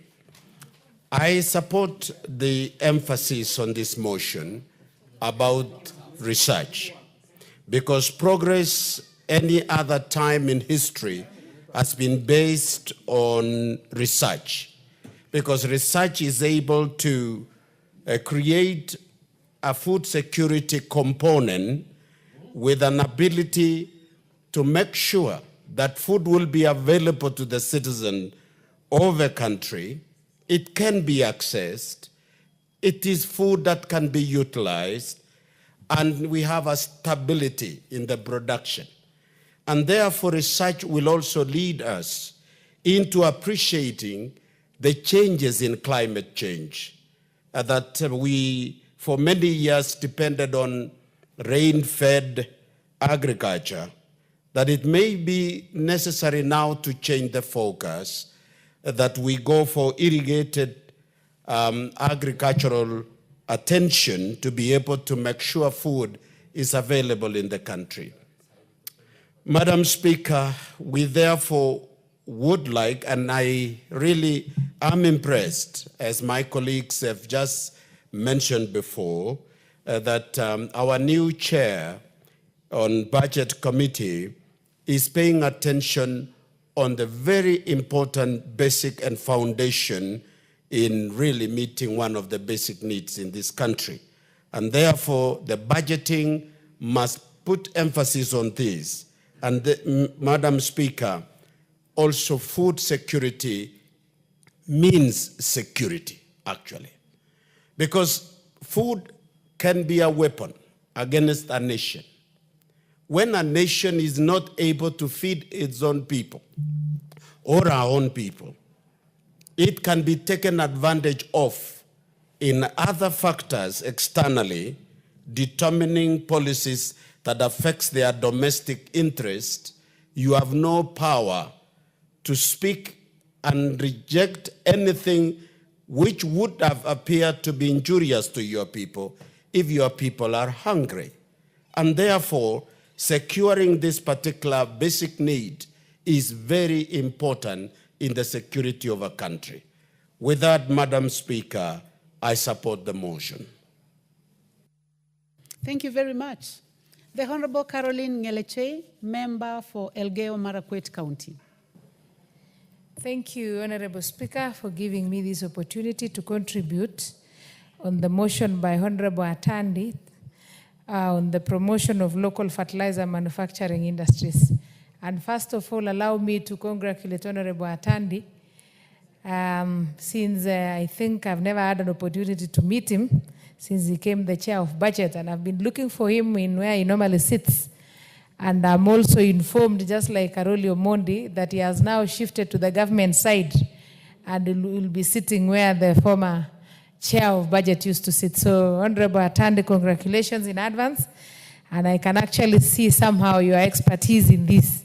So, Madam Speaker, allow me also to support him by saying that as much as Honorable MP for Suba North has given a different dimension, that we need to know what it takes to be a manufacturer of fertilizers. At times, Madam Speaker, we might contribute, or we might also have feel that we need to manufacture fertilizer. But also I want to support Honorable Karoli Omondi in saying, what does it take to have the fertilizer? Because as I sit here, I know that we are not the manufacturers, or we are not the source of the key or the basic ingredients of fertilizer, manufacturing fertilizer, or unless we just blend or we granulate, as Honorable Karoli puts it. Nonetheless, it is a very important thing. If we can if we can give a chance, or we can go out on a limb to give a try, because we have had the agriculture is the backbone of our country in Kenya. Most of what we can do better in Kenya, better than fishing, better than mining, better than all the other activities that can support our country, agriculture is what we have, because we have arable land, we have good climatic conditions. It is a very good thing to have, because we depend highly on agriculture in our country. And Madam Speaker, we have so many graduates, we have so many diploma holders who've trained in the field of agriculture, and they can be a very good basis for research on how we can do better on our fertilizer, Madam Speaker. Madam Speaker, these youth, most of them, especially the youth who pursued agriculture as a course in the university, find themselves in very unfamiliar territories, because there are so many things in Kenya, in the agricultural sector, that are not being implemented, Madam Speaker. Madam Speaker, you find that we have so many research institutes that are supposed to deal with agriculture, but they are not actually bringing out their full potential, because we are not also concentrating much as a country on what we can do. So, Madam Speaker, I want to support it and say that let us put the knowledge that we have had by doing research, by also trying to venture out. And you know, Madam Speaker, when we have an homegrown research, we can actually get to know what is best. At times, depending on imported fertilizer, Madam Speaker, manufactured in another country, might not give the best out of our soil, because we have different types of soil that needs the different components of fertilizers that we might not be able to maximize the full potential. So, Madam Speaker, for the sake of knowledge that we have, for the sake of research, for the sake of knowledge and education that we have gathered in our institutions, it is also good that we give a try on manufacturing the fertilizer. Madam Speaker, another thing is also, we have had and we have suffered in the country with an issue of fake fertilizers, and many a times we get people who adulterate the fertilizer, Madam Speaker. But when we have our manufacturers here locally, it will be so easy as a country to keep track or to monitor and ensure that we control the quality of the fertilizers that will be produced within. And at times, Madam Speaker, it is so hard for the local people or the local agencies to control what has been manufactured out of the country, because they might not be able every now and then or frequently visit the manufacturing industries and check if at all what is being purported to be the contents of the fertilizer is indeed true or not, Madam Speaker. Another aspect, Madam Speaker, is we incur a lot of money, or most of the price of fertilizer that has been imported to the country has a component of transport and handling along the way from the manufacturing country throughout to Kenya. And we can mitigate the cost of that handling and transportation by manufacturing our own fertilizer, Madam Speaker. And Madam Speaker, it is always good to consider that when we produce the fertilizers within, the farmers will be able to access and get it as they want. Like for instance, right now, farmers in the North Rift are planting, and they are depending on what the government is supplying, so the subsidized fertilizer. At times, we run out of stock, we wait for 2-3 days, we wait for 1 week, and the rains are not waiting, Madam Speaker. So if we had the local manufacturer within, it will be very easy for us to access and utilize the fertilizer on time and on the rainy season, Madam Speaker.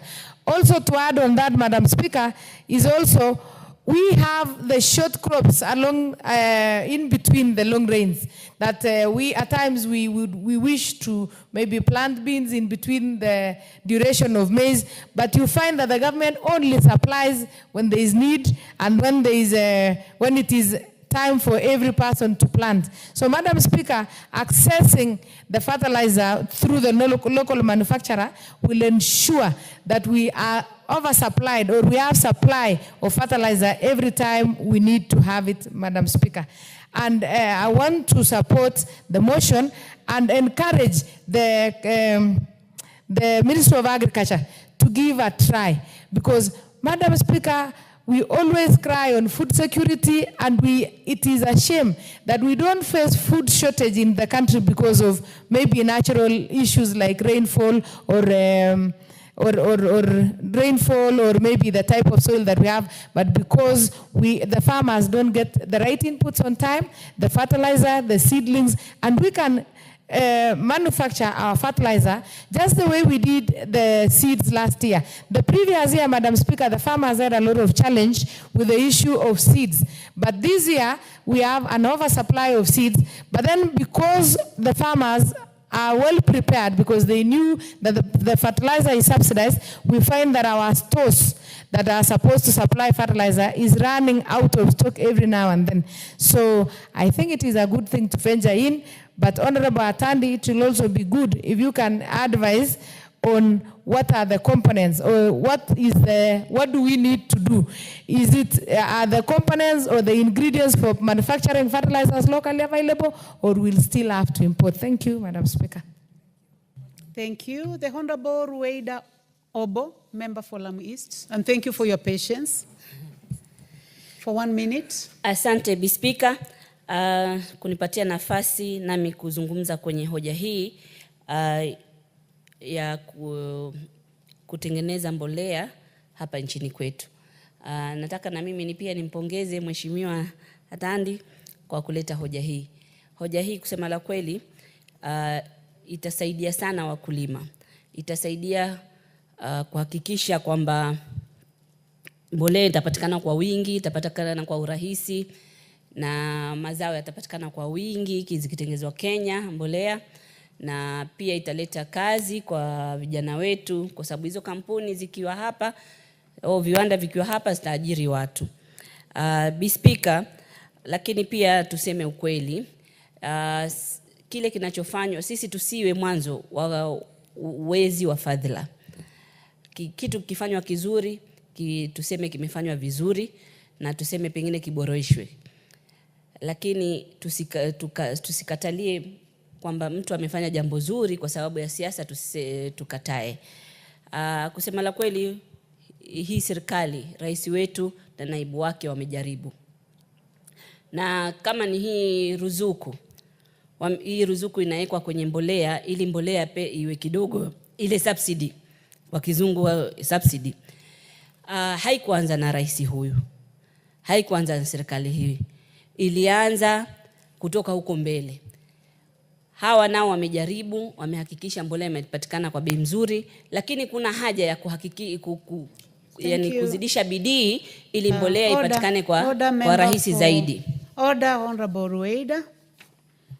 Honorable Rueda, I hope you'll keep following this motion next time when it will be scheduled by the House Business Committee, because you have a balance of about 7 minutes. So you'll have the first bite. Honorable members, and the time now being